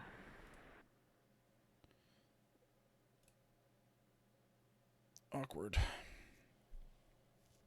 Oh well. We're gonna have four reserve on this turn, like Mm-hmm. pretty ridiculous. Yeah, we're probably playing this dupe just because of Three Finger Hob. We might. Are we actually going to trigger? I mean, we're going to win probably before we get to taxation. But if we didn't, oh, they did. Oh no, they triggered. They chose themselves. That can't be right. What? Yeah, weird. Sure. Oh, look at that milk. That's a weird one, but yeah, it's not completely irrelevant. Okay, so No, I mean it's definitely not because now he's got to repay for Cersei if he wants to trigger yeah, her. Like, you know. yeah, absolutely. So I think we're just spitting these three dudes out, Yeah. duping the Castle Black, and putting a milk on Cersei. Sure.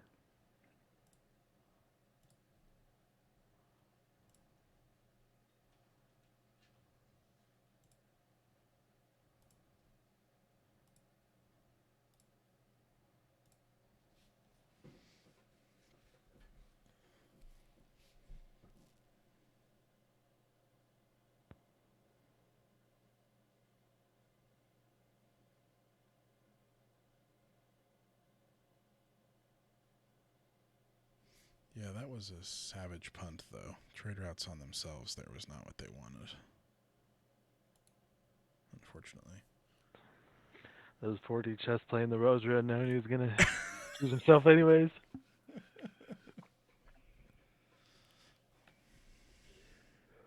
You want to tell him you can have that 4 extra gold?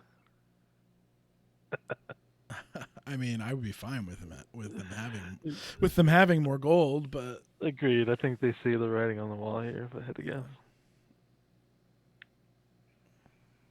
oh, interesting.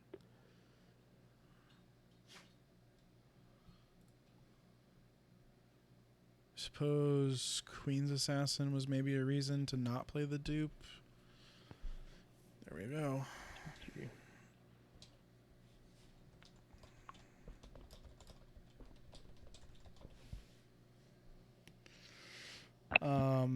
Yeah, sweet first game. Played against a matchup that's definitely not great for Night's Watch Aloof. We're going on hour 2. How do we feel about another game? Are we gonna call it after this one? You think?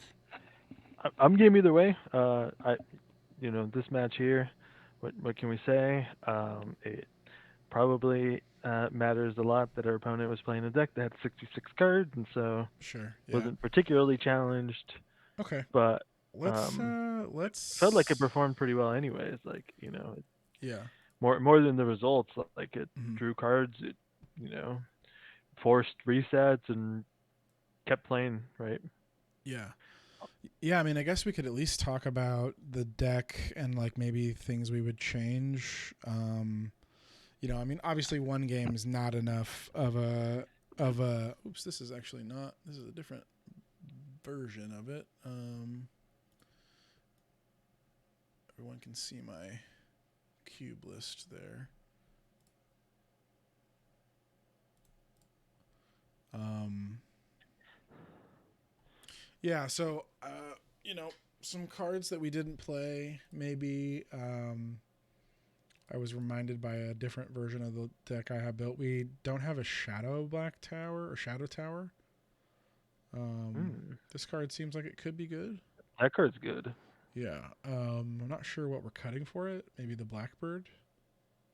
It's better than the Blackbird. The Blackbird wasn't that bad. It was we paid 1 gold for +1 reserve. Maybe that seems like it's probably not good enough. Right? Yeah, it seems like we could probably do better than that. Kind of Yeah. like that. Obviously the Smith was not. It was not where it I was at think its the Smith best. was quite bad actually, and Yeah. if there's a card we can play that's got a lot of reserve on it, that would be I mean, we can always play Counting awesome. Coppers to really push the boundaries with that, but I don't think we need that quite. I don't. There's Time of Plenty, which has 7. That is also, is that not something we can sort by?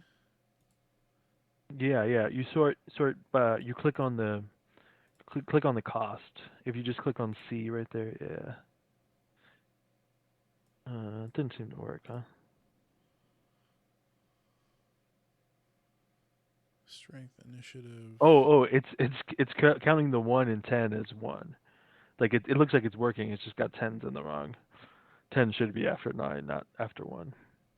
Right, but I was saying, is there a way to sort by reserve? By reserve. My Yeah, bad. I think we're just sorting by name here, or by gold value. I don't think there is. That's okay. Yeah, yeah. So I'm just thinking of like decent 7. Because the only 8 reserve plot I can think of is this, and we already have a restricted card. Um, there is that other Night's Watch I don't plot. think we're playing the zero claim plot here. Yeah, I don't think we are either. Not with all our characters. There's Time of Plenty. I mean, it's a 6 gold plot. I've always not liked it, but it's stuck around. Yeah. I used to play it a lot more than I do now. I don't super love playing it now, but Yeah. the other part of it is that it's got low initiative, right? Like this is kind of a deck where even though we it's not the main consideration, if Hmm. um I would rather not have a really bad reserve Right. or And initiative. then the Smith does have decent initiative. That is one thing it's got going Yeah. for it. But high gold, high initiative, high reserve. Honestly, the only thing that comes to mind is Fallen from Falling Favor, from favor, yeah. um, which doesn't seem like the type of card we want to be playing. Yeah, I don't think we can play that one. Um, we could always go with something. We could cover our asses a little bit, play like a Barring the Gates, but again, 5 reserve.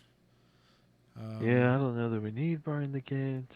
Winter Festival again always felt like a little bit of a win more plot. It you know it is winter traded, which might do us a little good.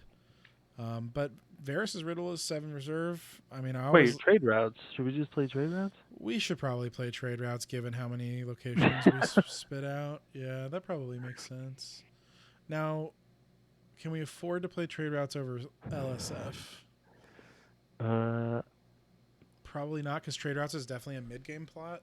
right. You can't open with trade routes. And I realistically don't want to be opening Late Summer Feast either. I agree. I would agree. Yeah.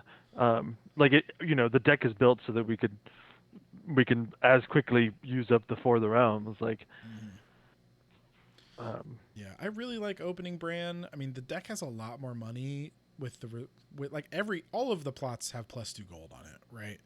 Right. when you look at, for the most part, with Aloof and how many cards we play that you can reduce. So I mean, this is a 7-3-1-7, which is a pretty strong opener. This is a 10-1-1, like obviously insane opener. My gosh. Just nuts. Yeah, this card. I think this card will probably get restricted eventually, but we'll see. I mean, we could just run like big econ I think we almost should. Like, plot package. yeah, like, what do we really, what utility do we really need out of our plots here? Mm-hmm. That's true. Okay, yeah. So any changes in the character department? I think I liked everything. So. It kind of sucked that like we had to kill our Bowen and Daiwin as early as we did. I mean, maybe like, but they're both pretty strong characters. I feel like. No, and we obviously recovered. I mean, we have plenty of other. Really, the only thing would be like, is Tarly? I think the thing we have to decide is Tarly better than either of these two things, and we're not going to know that until we play more with it. Right. I mean, he's definitely not better than Bowen. Like, yeah, I agree. Yeah. The draw four on that turn one was insane. For sure. Okay, all right, let's rock this.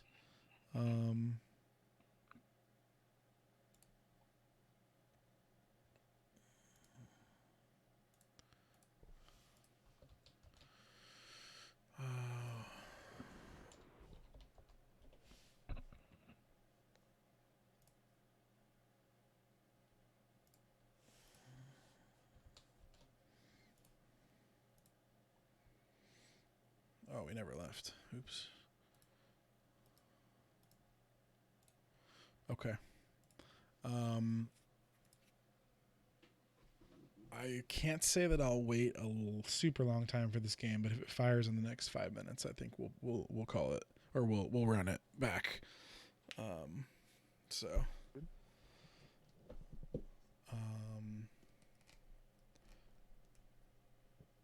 I'd also be down too. I could come back and play another game or two later. We could record it, potentially. Yeah, if you would rather do that, I'm happy to do that. Although, I mean, let's give it a couple minutes and see if we fire it off, and then if not, because it is only 10:30, feels a lot later than it is. Yeah, and we could always record these.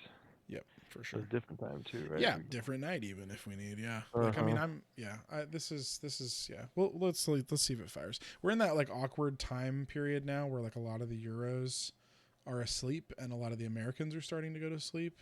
Mm-hmm. So it's kind of like I feel like things pick back up in the morning over there. So like midnight-ish our time and later. But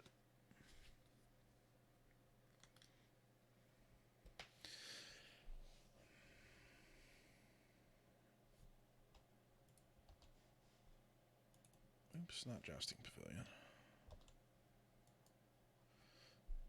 Although maybe we look at Jousting Pavilion a little bit. Oh, someone just joined. Oh, shoot. Okay, cool. Martins, but not the reader. Okay, aloof on aloof action. Sweet. We're going to see some dragons? Yeah, I think maybe. Well, this is a mulligan. No money? No keep. No money. No money again. That's awkward. Okay. That is awkward. I guess we just play 6-2. Which 6-2? We're 4-2-2? 4-2-2. You're right. That's better.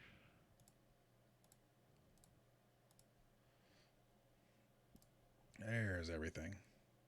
There we go. Okay.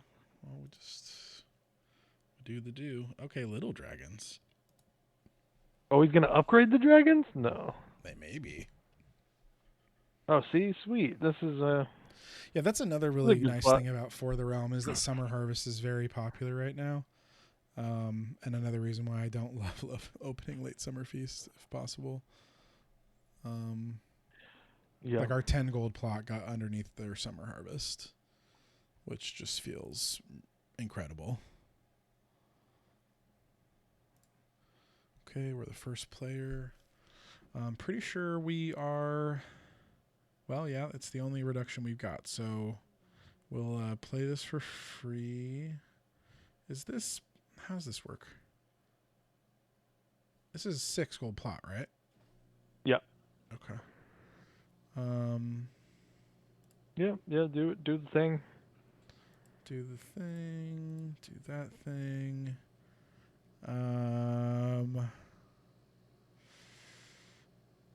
I guess we don't really have options. It's just play Three Finger Hob and Wait. chew. Or no, sorry, we have Aloof. Yeah. Yeah. Okay. In that case, we probably want to play something bigger. Yeah. If we play John, we can't play Hob.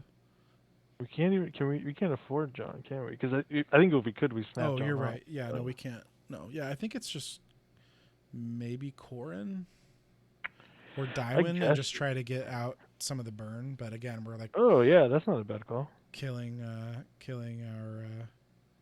Yeah, I think we'll just play Daiwin. And then, do we dupe the wall? I think not. I tend to not like duping my locations. I agree. Unless like I have a reason to believe that they have political disaster or some sort of targeted location control. Yeah.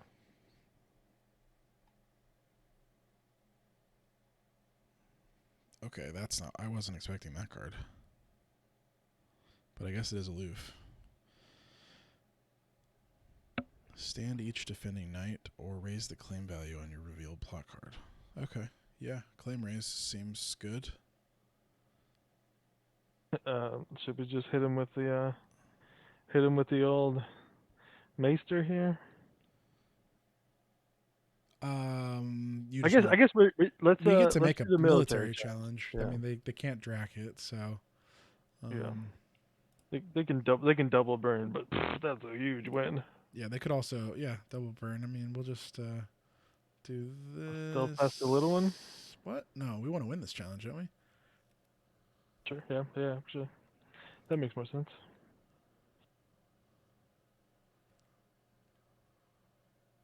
He could also discard a card to stand it if he wins it, and then I feel like we didn't accomplish a ton, and he still gets the claim raise if he wants it.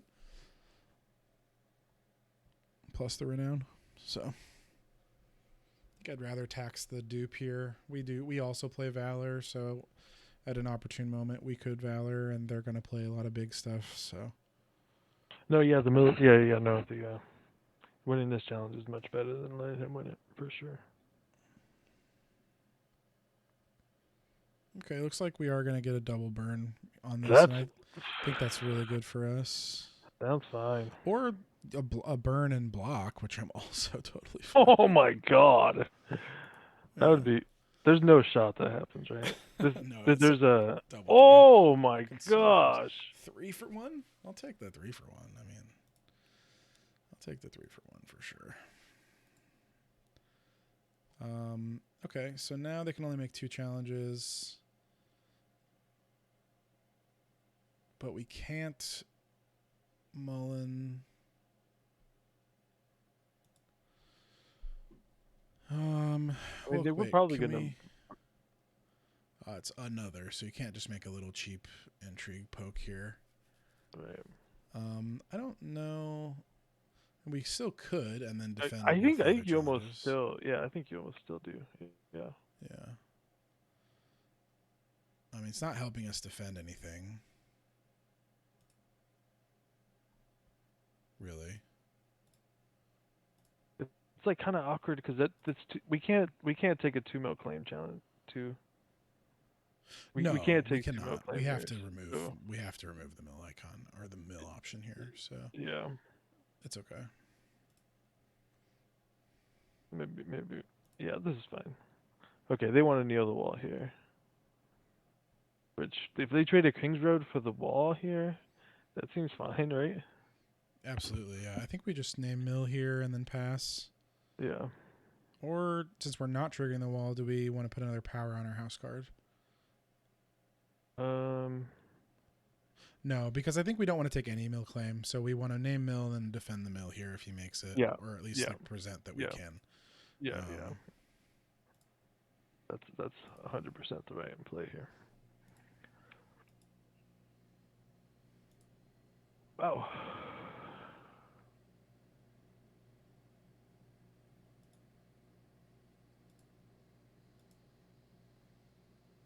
Plus, they could raise the claim if they wanted to and just take the other power. Probably wouldn't. They have given no the- cards though. Like, how are they gonna Yeah, do it? yeah. I don't know. That I do not know. All right, Wall, let's go. Ouch. That's okay.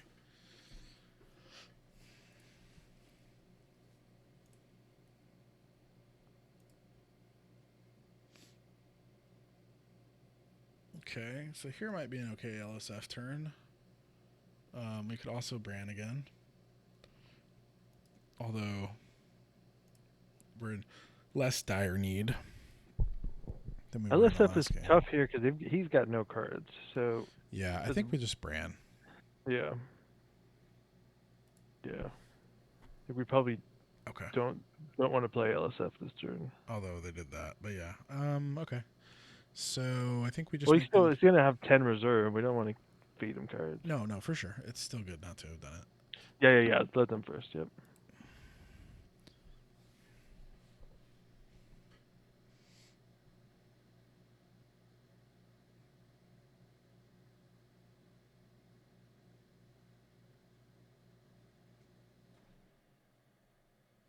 I still can't believe they spent all that money when they had to dupe in play.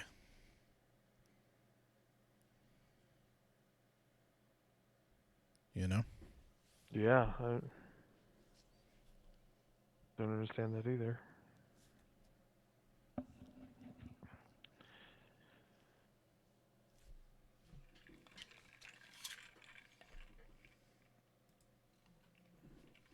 I like that.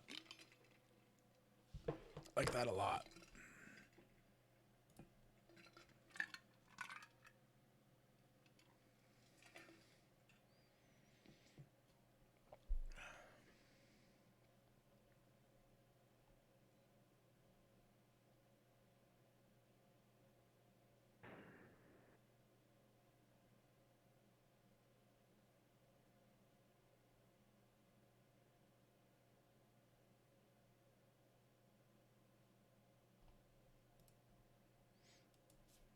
Did not get Kotho Masande last turn.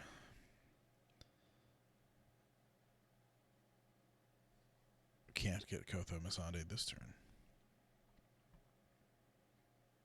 They could play a Kotho for 5. No, they couldn't. Never mind. Oh, boy. Okay. All right. Well, I guess we're milking that now. Yeah, that looks like the right milk choice. Although, yeah, Viserys in play makes that awkward a little bit, but I guess we won't be making a military challenge. Probably milk here, Mullen military here. I mean, I don't know. We'll have some. We do, I don't know that we have to Mullen right away this I don't turn. know. We don't. We'll probably play this John and. Yeah, I think the John makes sense. So, the John's coming down for 5. So that is a little awkward. Oh, that is awkward. Because we could Maybe we're just playing. We could develop our econ here. Go to 5, play the Bowen and the milk, but then we'll sit on 1. I think we just. So let's see. Yeah. That seems fine. Then we'll use the Mullen trigger, and only take 1 military claim this turn. And just use the dupe, you think? I mean, we could also play John. We could play John and milk. Remove military icon here, and then they attack us for 10, and we can defend 10 military and not lose a military claim with John in play. That seems pretty good too. And then we get to attack back with everything. Yeah, So this goes to 4. We make 5. We play John. No, we can't milk and play John, right? Oh, and, yeah. And we can't develop. Yeah, we can't develop. right. So John Milk. Let's do it. Conversely, we could play Bowen, develop Milk, and then we take military and we just lose the military challenge, get rid of the Bowen dupe. Or- And Yeah.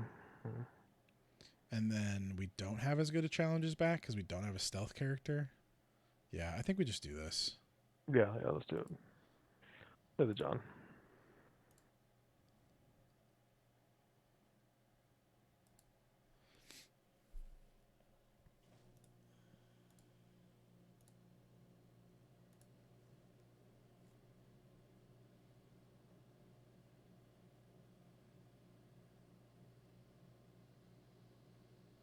We're probably getting March next turn. That's fine. I'll happily march this Satin. Satin? Satan? Who knows? George, probably. Some kind of fabric. This is kind of Let them have it. Let them have it. Oh shit, we do have. I mean, we just I think we it's... let it go. We let it go. Yeah. Although we're not winning it on offense if he doesn't attack here. But we don't want to take the military claim because we don't. Oh yeah, we can't afford it. Yeah, we have to let it go. Yeah. Yeah. Yeah, this would have been much better as Castle Black Yeah. in the early game. But I'm still loving the strength boost. Although it did force the force a two double burn cards on one dude. Force a double burn. It's still doing work. It's just not. Yeah, it's still insane. Yeah. Protecting the little guys from the Blood of the Dragon turn. That too, yeah. So, do we just take this one? I think we kind of take this one too, in for a penny, in for a pound. Because then we block the military challenge and then we still get the crackback. Although we get 2 untaps here. Or 2 stands. So we defend here and then we can... Oh yeah, let's defend. We defend here, trigger, stand in with Satan, and then we can still defend the military. Well, why don't we? Cause he won't have any intrigue icons, so we'll do the intrigue on military. You just defend with John. We'll do the intrigue on military and stand John after he does something else. Well, because if we, no, because then we need to defend the 7 costs military coming back at us, and he won't be able to stand on the military if we use his ability to stand here. Well but then we can just do the intrigue on our turn, stand John, then do. So are we losing a military challenge? No. Yeah. So, I guess that. So we block only with John here, stand him, and then he makes. He only has one military challenge. Yeah, but he can make it with Cal for 7 and get over our ranging party. So if we defend. Oh yeah. Yeah. You know what I'm saying? So like if we just defend with John, we stand John. John's trigger's gone. He makes a military challenge for 7. We have to defend with both of our guys to not lose it, and then John's dealt. And then we do an intrigue challenge and stand John? Oh, yes, that's how that works. You're right. No, you're right. Yeah. I just didn't know how this card worked. Okay. Yeah, then I guess we just have a military stealth and a power challenge. We get to make all 3. Okay. Yeah, this is better.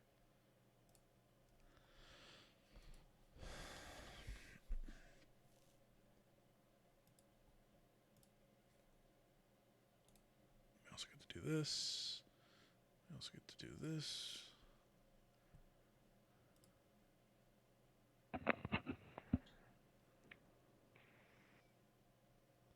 Oh, we don't get to make the power challenge this way, but that's all right. Yeah, that's fine.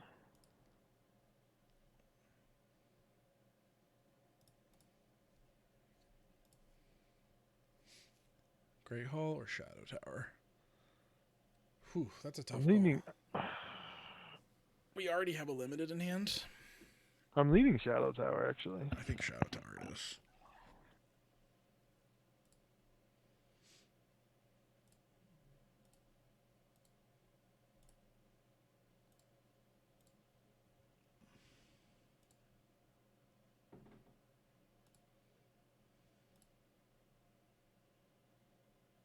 Although, do we want to make the military challenge here? Oh wow, Shadow the East. Do we want to make the military challenge here? I think he's gonna march next turn either way. Yeah, but Maybe he we does. we force him to march next turn if that's the case. Whether or and now if we don't make the military challenge, he can play something else. Yeah, Because that's like fair. Yeah, force the march, sure. Because he could put pressure on with. Sure, yeah. Either way. I mean, just for sure, Viserys for milk here is happening if we military and then he can Right, and play then we like and we're only getting an unopposed challenge, and we're gonna win dominance otherwise. So yeah exactly. we're not. We're just yeah. I Let's do it. think maybe considering the Viserys, we maybe wanted to no because we were still having to double block to win the military challenge. There's no way we're ever making a power challenge on that turn if we played it like that. If we played it to where we didn't want to take a military claim. So okay, I guess we just run in another one of these bad boys. Yeah. Yep. And I'm thinking it's this one, right? Because like he's gonna be able to make 2 military challenges now, but like we can also reduce the claim. We can stop. Yeah. I think Yeah. Satine's the play here. Plus, we could also draw the Craven. Sick. So now I guess we just Craven the Barristan and just deal with the military challenges on defense. I think. Sounds right. Right? It's just a bigger renown guy. Yeah. Oh man, we don't get money. We still don't get money. Never get money. Maybe we should have just played. That's okay. We're just playing this. And yeah, play that now. Yeah, we're just playing that. I probably should have played that before using the. Yeah. I definitely should have played that before using the underground vault. So I think we can just. Well, so we could just develop. We could just play this, but then we don't get Craven, so that seems bad. We can develop this and play out both of our attachments and have dollar set in hand. But then we don't play. So this go to 3. No, we can only do one of the two. So I think we can just not do this again. But it's awkward. But that lets us play all 3 of these cards. I think we want the money more. Okay. What do you think? Yeah, that's. And we just need. I think we're choosing between one of these, and we're definitely playing 3-finger Hob. We're just going to try our best not to lose a military challenge. I think between Craven and Mullen here, we can probably make that work. Or Craven and then Mullen here, or whatever. It's not impossible that we should be playing the Shadow Tower. That's true. Like force him, because we could like stop somebody from You think we should go 3-finger Hob Shadow Tower? There's a world. Oh no! I don't think so. These two. Yeah. Oh man. Yeah. It's just if we end up getting claimed somehow here, it's going to be awkward. But yeah, no. We need more speed. Yeah. That's happening. Play the 3-finger Hob pass. Let's go.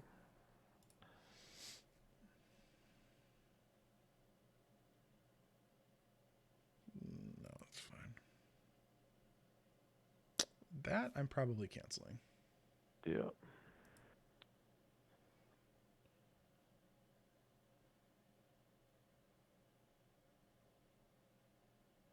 Ouch.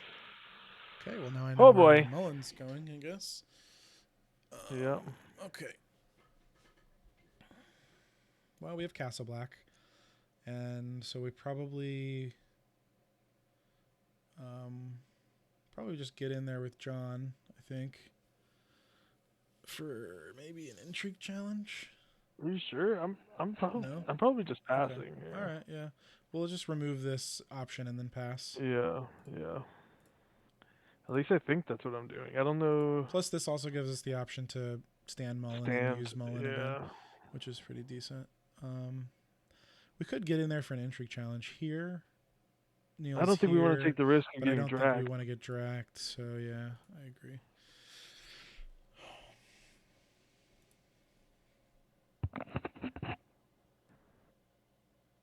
Oh boy. Hmm.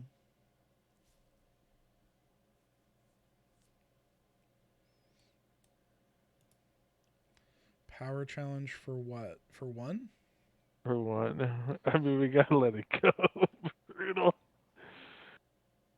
Do we? This can't attack. This can't attack.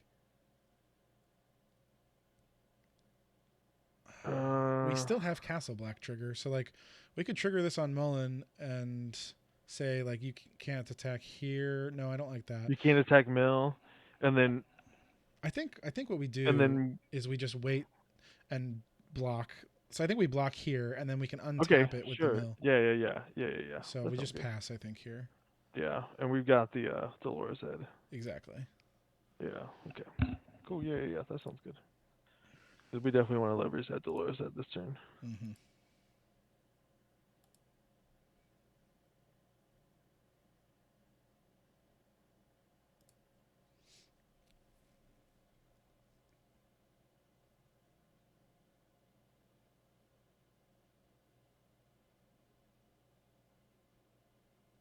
So now I think we trigger it.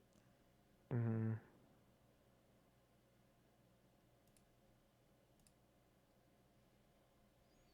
And do we double block here? Stand. Yeah, stand both of John? them, right? Stand both of them? Yeah. Yep.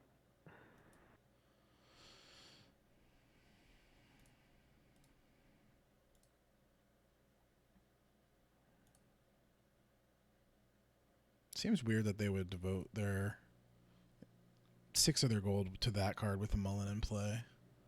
But maybe they just don't have anything else going on. Yeah, they might not have any better options.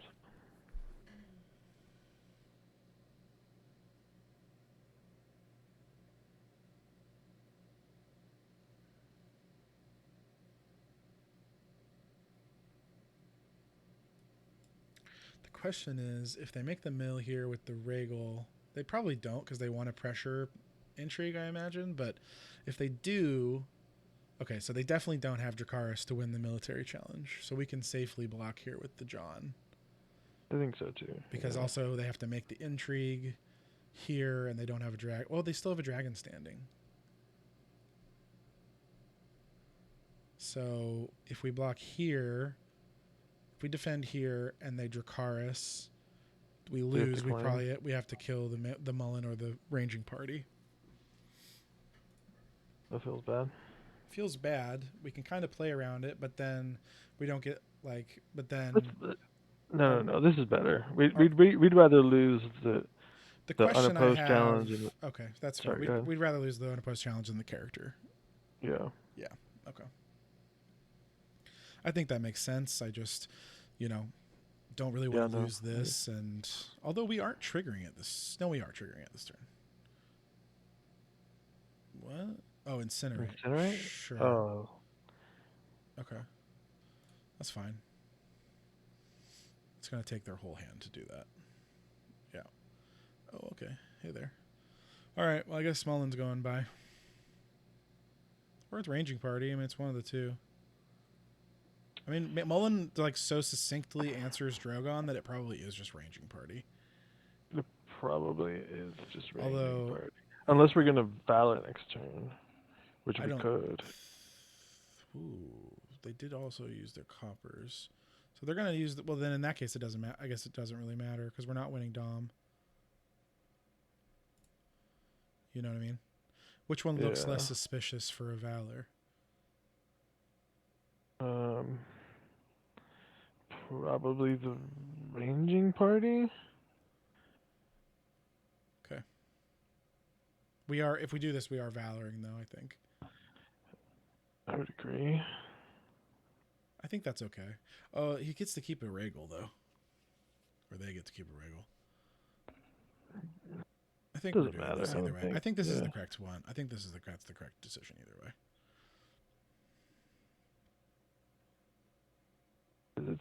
we're gonna be in a tight spot with this Drogon action. No, I think we're valoring, and this is Yeah. nice because we get to.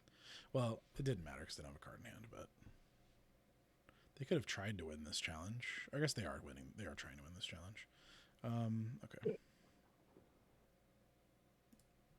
Yeah, we're playing that. Yeah.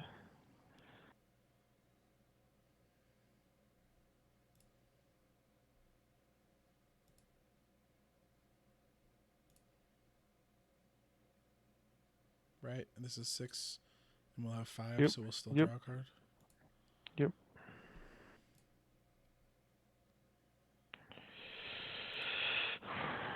This is but we just the rest of the board. We've got a really good position. Yeah, He's got no cards in hand. We're also gaining 3 power. Yeah. No cards in hand. That's the ticket, right? Yeah. And we did develop our econ, which makes it easier for this. Yeah. I'm gonna. Okay, they snapped off a plot, so yeah. Yep. That makes sense. I mean, you got it. If you have it, you got to do it. Yep. So.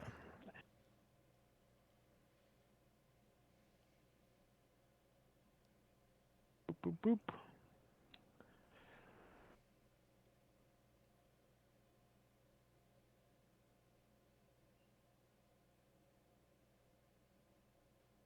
Is Port's gonna be alive?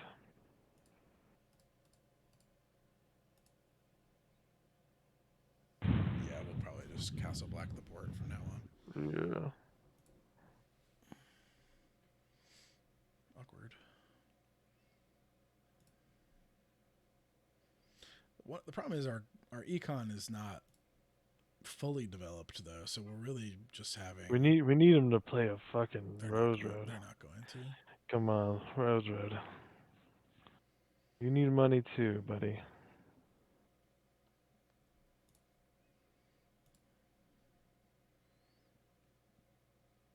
That's a shadow. Shadows card. That's a shadow. Oh, that's a shadow. Could also be one of the burn guys.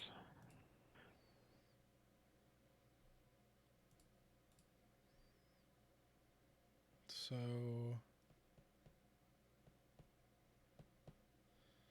do we just play Bowen, dupe, Dolorous Ed on their entry challenge? Or we don't have a lot of options. It's like either that or play Ranging Party. Yeah, Bowen dupe. Because, yeah. I mean, Ranging Party, Bowen it's either dupe. Ranging Party, Dolorous Ed, or Bowen. Like, so we could go Ranging Party, then they just make the entry challenge to lead, right? Probably with Freedmen. And then, but they know we have the Dolorous Ed. So they'll just, I mean, this actually, well, they could go Power Mill, and then we'd have to let them get the power in. So yeah, I think it's just Dolorous Ed, dupe. I guess we hold on to this, although we're not losing. Well, we could lose if they go. They're not going to, but they could go double intrigue. Might be time to dupe this. No, because we have the reserve. No, we have the reserve boost. We're fine. Oh, right. We got 6 reserve. Yeah.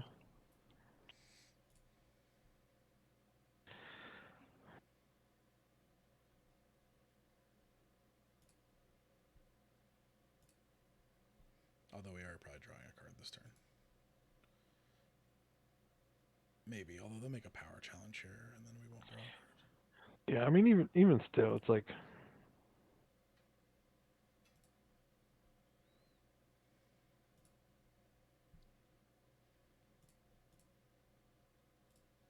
Man, we're out of 10 gold plots.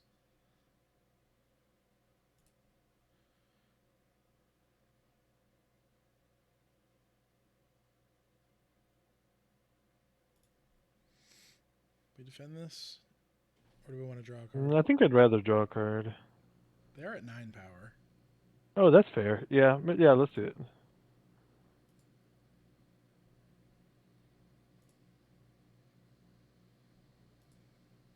To get, I used to, used to play pretty balls to the walls there with the power, but letting them get to 11, then we got to start defending things Hmm. much Seems like a tighter. fine late summer feast turn. Yeah, Oh, interesting. brutal.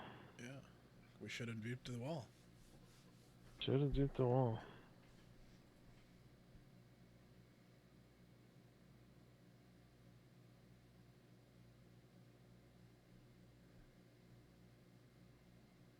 I think we're still just keeping the two big locations. Although we do have the Not. wall.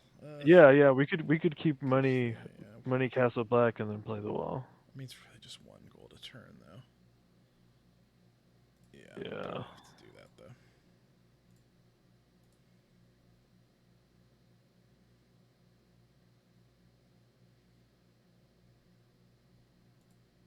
They almost for sure have to have a Valor themselves. Yeah, they definitely have one of the two.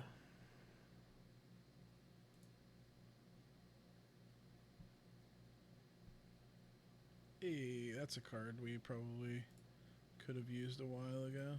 Although our econ's been so bad. I mean, if we probably would let us see a dupe or two.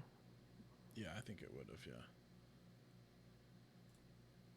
Speaking of which, it probably makes sense to just play it for Steward. Well, we'll see what our gold situation's like. Um, Also, they made us go first, which I feel like has got to be wrong with Castle Black. Maybe not. Um, Yeah, we're definitely playing this great ranging and naming Steward for dupes, right? Is that right? yeah, and then we could always get the Steward at the walls too, and then if we don't, we can just play the Yep. Shadow. Yeah. Okay. Well, we'll have gold to play with too. Yep. Um,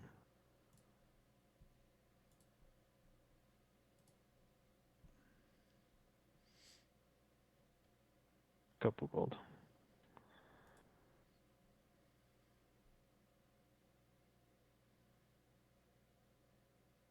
Fuck it. It's big ass bombs this Steward. My God.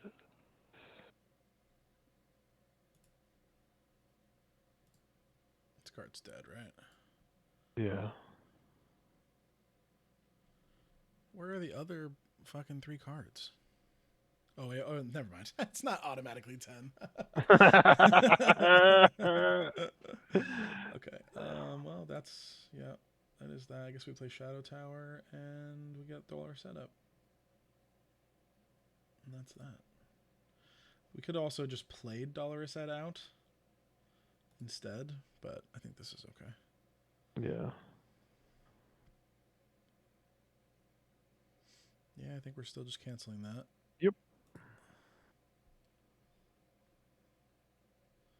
Yeah, you got me. It's still just two gold, so don't It's feel still too gold. It's the same don't shit. don't feel too cool. Don't feel too cool, my dude.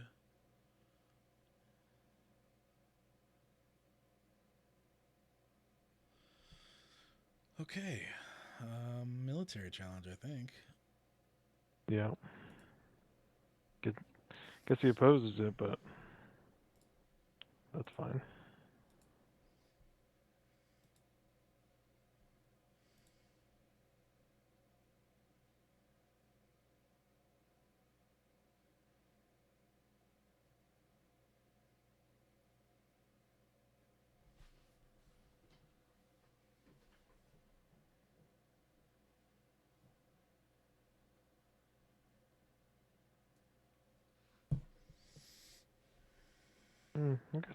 I guess that's a fair play. It's fine. We get to stand him with the thing. It's we'll just no Yeah. intimidate, but it's okay.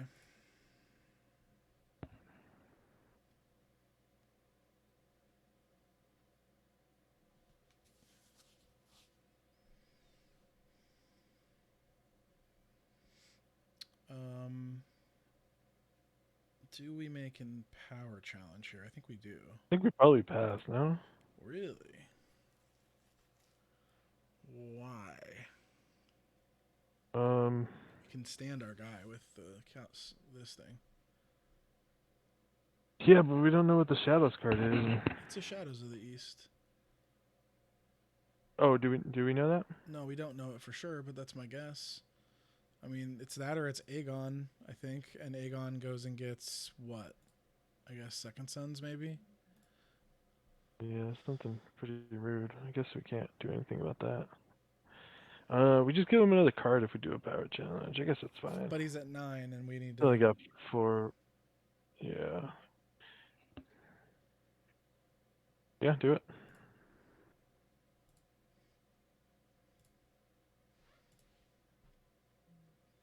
If he decides to go Intrigue here, too, we can stand the Bowen and put the Dollar set in play and draw 2. Although he'll That'd be know, sick. but...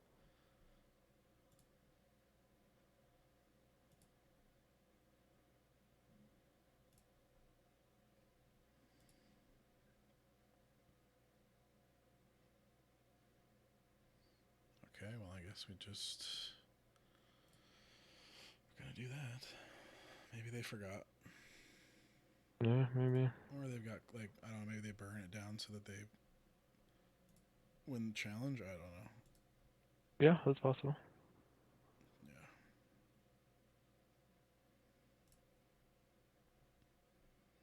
Guess we're just doing dupe. Yeah.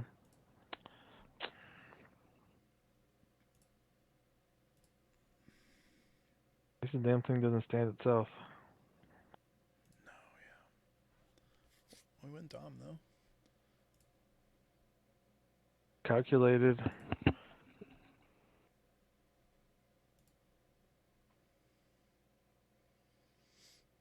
Wind die? I Um, don't really want it to get it stuck. yeah, that's true. Yeah, let's do it. We've got a lot of slough in our hand, and we've got... I mean, they could obviously Valor here, but if they do, I definitely want to be wind dying then. So, what's dead? I guess Viserion? Maybe Missandei? I think we push our luck here and go first. We've got Intimidate. Sure. We're about to play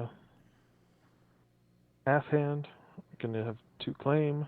Now we can dupe our thing for the PD on the way around. Oh, Yeah. that's awkward. I guess we get to keep Oh it. I guess we no. get to keep Yeah, it. yeah. We'll keep it. That'll be good to repopulate the hand with next turn. Oh, nice. I'm pretty sure that's the Shadows of the East, but...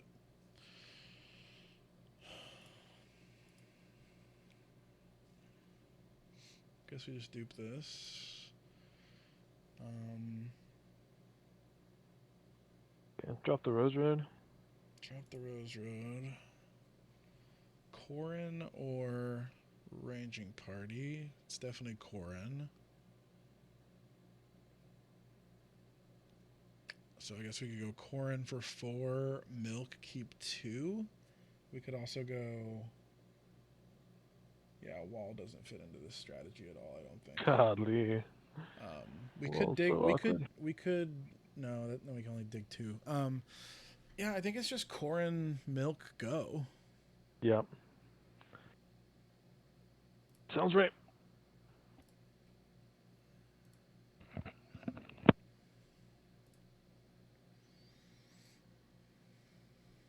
I mean, we've got 3 dupes that are dead in our hand. I mean, I guess, yeah, that's again.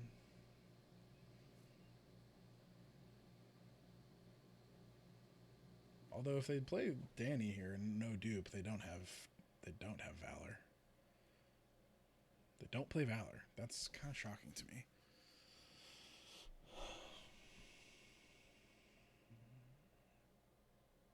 Oh yeah, this wind die turns off our Fist of the First Men. It's kind of awkward. Okay, well. So we also just... I didn't think about this, but they get a Danny trigger here off the Shadow of the East for what was probably a nominal effect. So I think given that, we probably do need to play somewhat defensively think we just make the military challenge here. Dracarys doesn't get there. Dracarys plus Shadow of the East does, though. There's no real way for us to play around it unless we're just taking challenges on the chin here. But though if they do that, then the shields are down for the other two to come in for challenges. So I think we just lead with the military here. Yeah, that sounds good to me.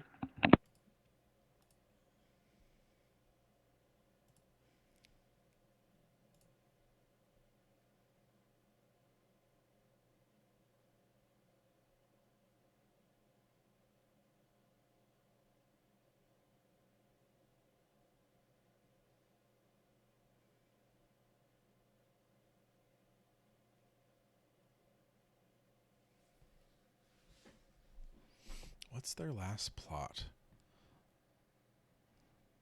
Another money plot? Maybe? I mean, it seems like they don't value money plots really that highly. Could be VD, I guess. Blood of the Dragon? Oh, it's probably Blood of the Dragon. Yeah. That's fine. They're going to have no money again.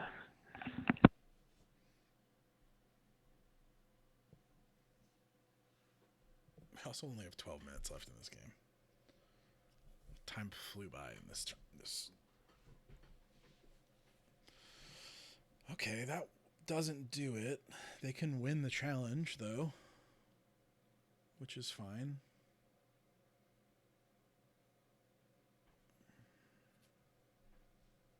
Oh, interesting. Oh, sure. Never mind. Yeah, that makes sense.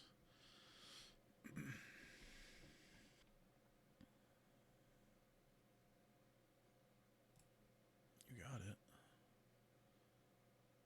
Yep.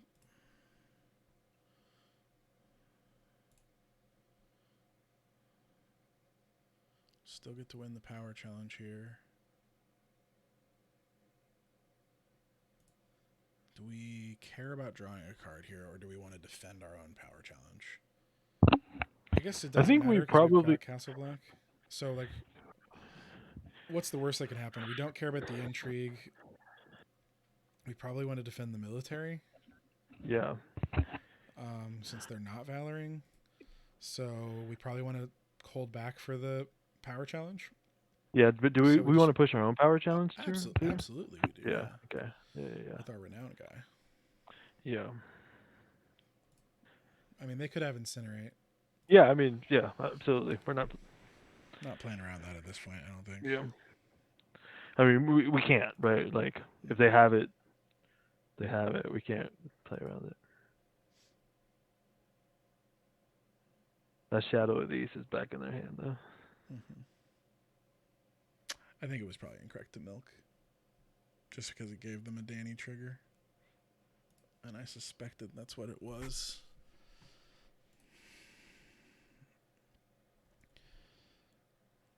Yeah. I think this is good. Otherwise, we make the intrigue. They have to block and lose. And we go to 14. And then threaten to win Dom. Wait, we're at 14 power? Oh, shit. We're at 14. I think we just make the intrigue. They have to block. Yeah. Yeah, they have to block, and we have a Castle Black trigger on the way back. Yeah. I think this is fine. Yeah, we are at 14 because this is a 2-claim plot. Pretty good. Mm-hmm. We also have dollar set if they so chose to make an intrigue challenge on the way back, though I doubt that's going to happen. Yep, so we can fully block the Danny on the way back. Oh, wow, they did have the Dracarys. Wow. Well, I think I know what we're keeping. Well, I don't think it's going to matter, but too much. They have to pass here, I think. They have to pass, yeah. Oh, they're not passing. Okay. Oh. So I think we win? I think we win. Unless they have Incinerate, which I feel like would have been better used earlier. We could also just block this with Dolor's Head, keep them in play. Oh, this is a power challenge. Oh yeah, yeah. Duh. Okay. You're bad. You're bad. GG. Thanks for the Gmail. My bed. No worries. Is he Sweet. laying in it? What is my bed? I think my bad is shouldn't have made the power challenge. Don't make the power challenge. Get to play another turn. You know. Get to play your freaking Blood of the Dragon next turn. Yeah. Missed the Castle of Black Trigger. Happens to the best of us. Oh no. Okay.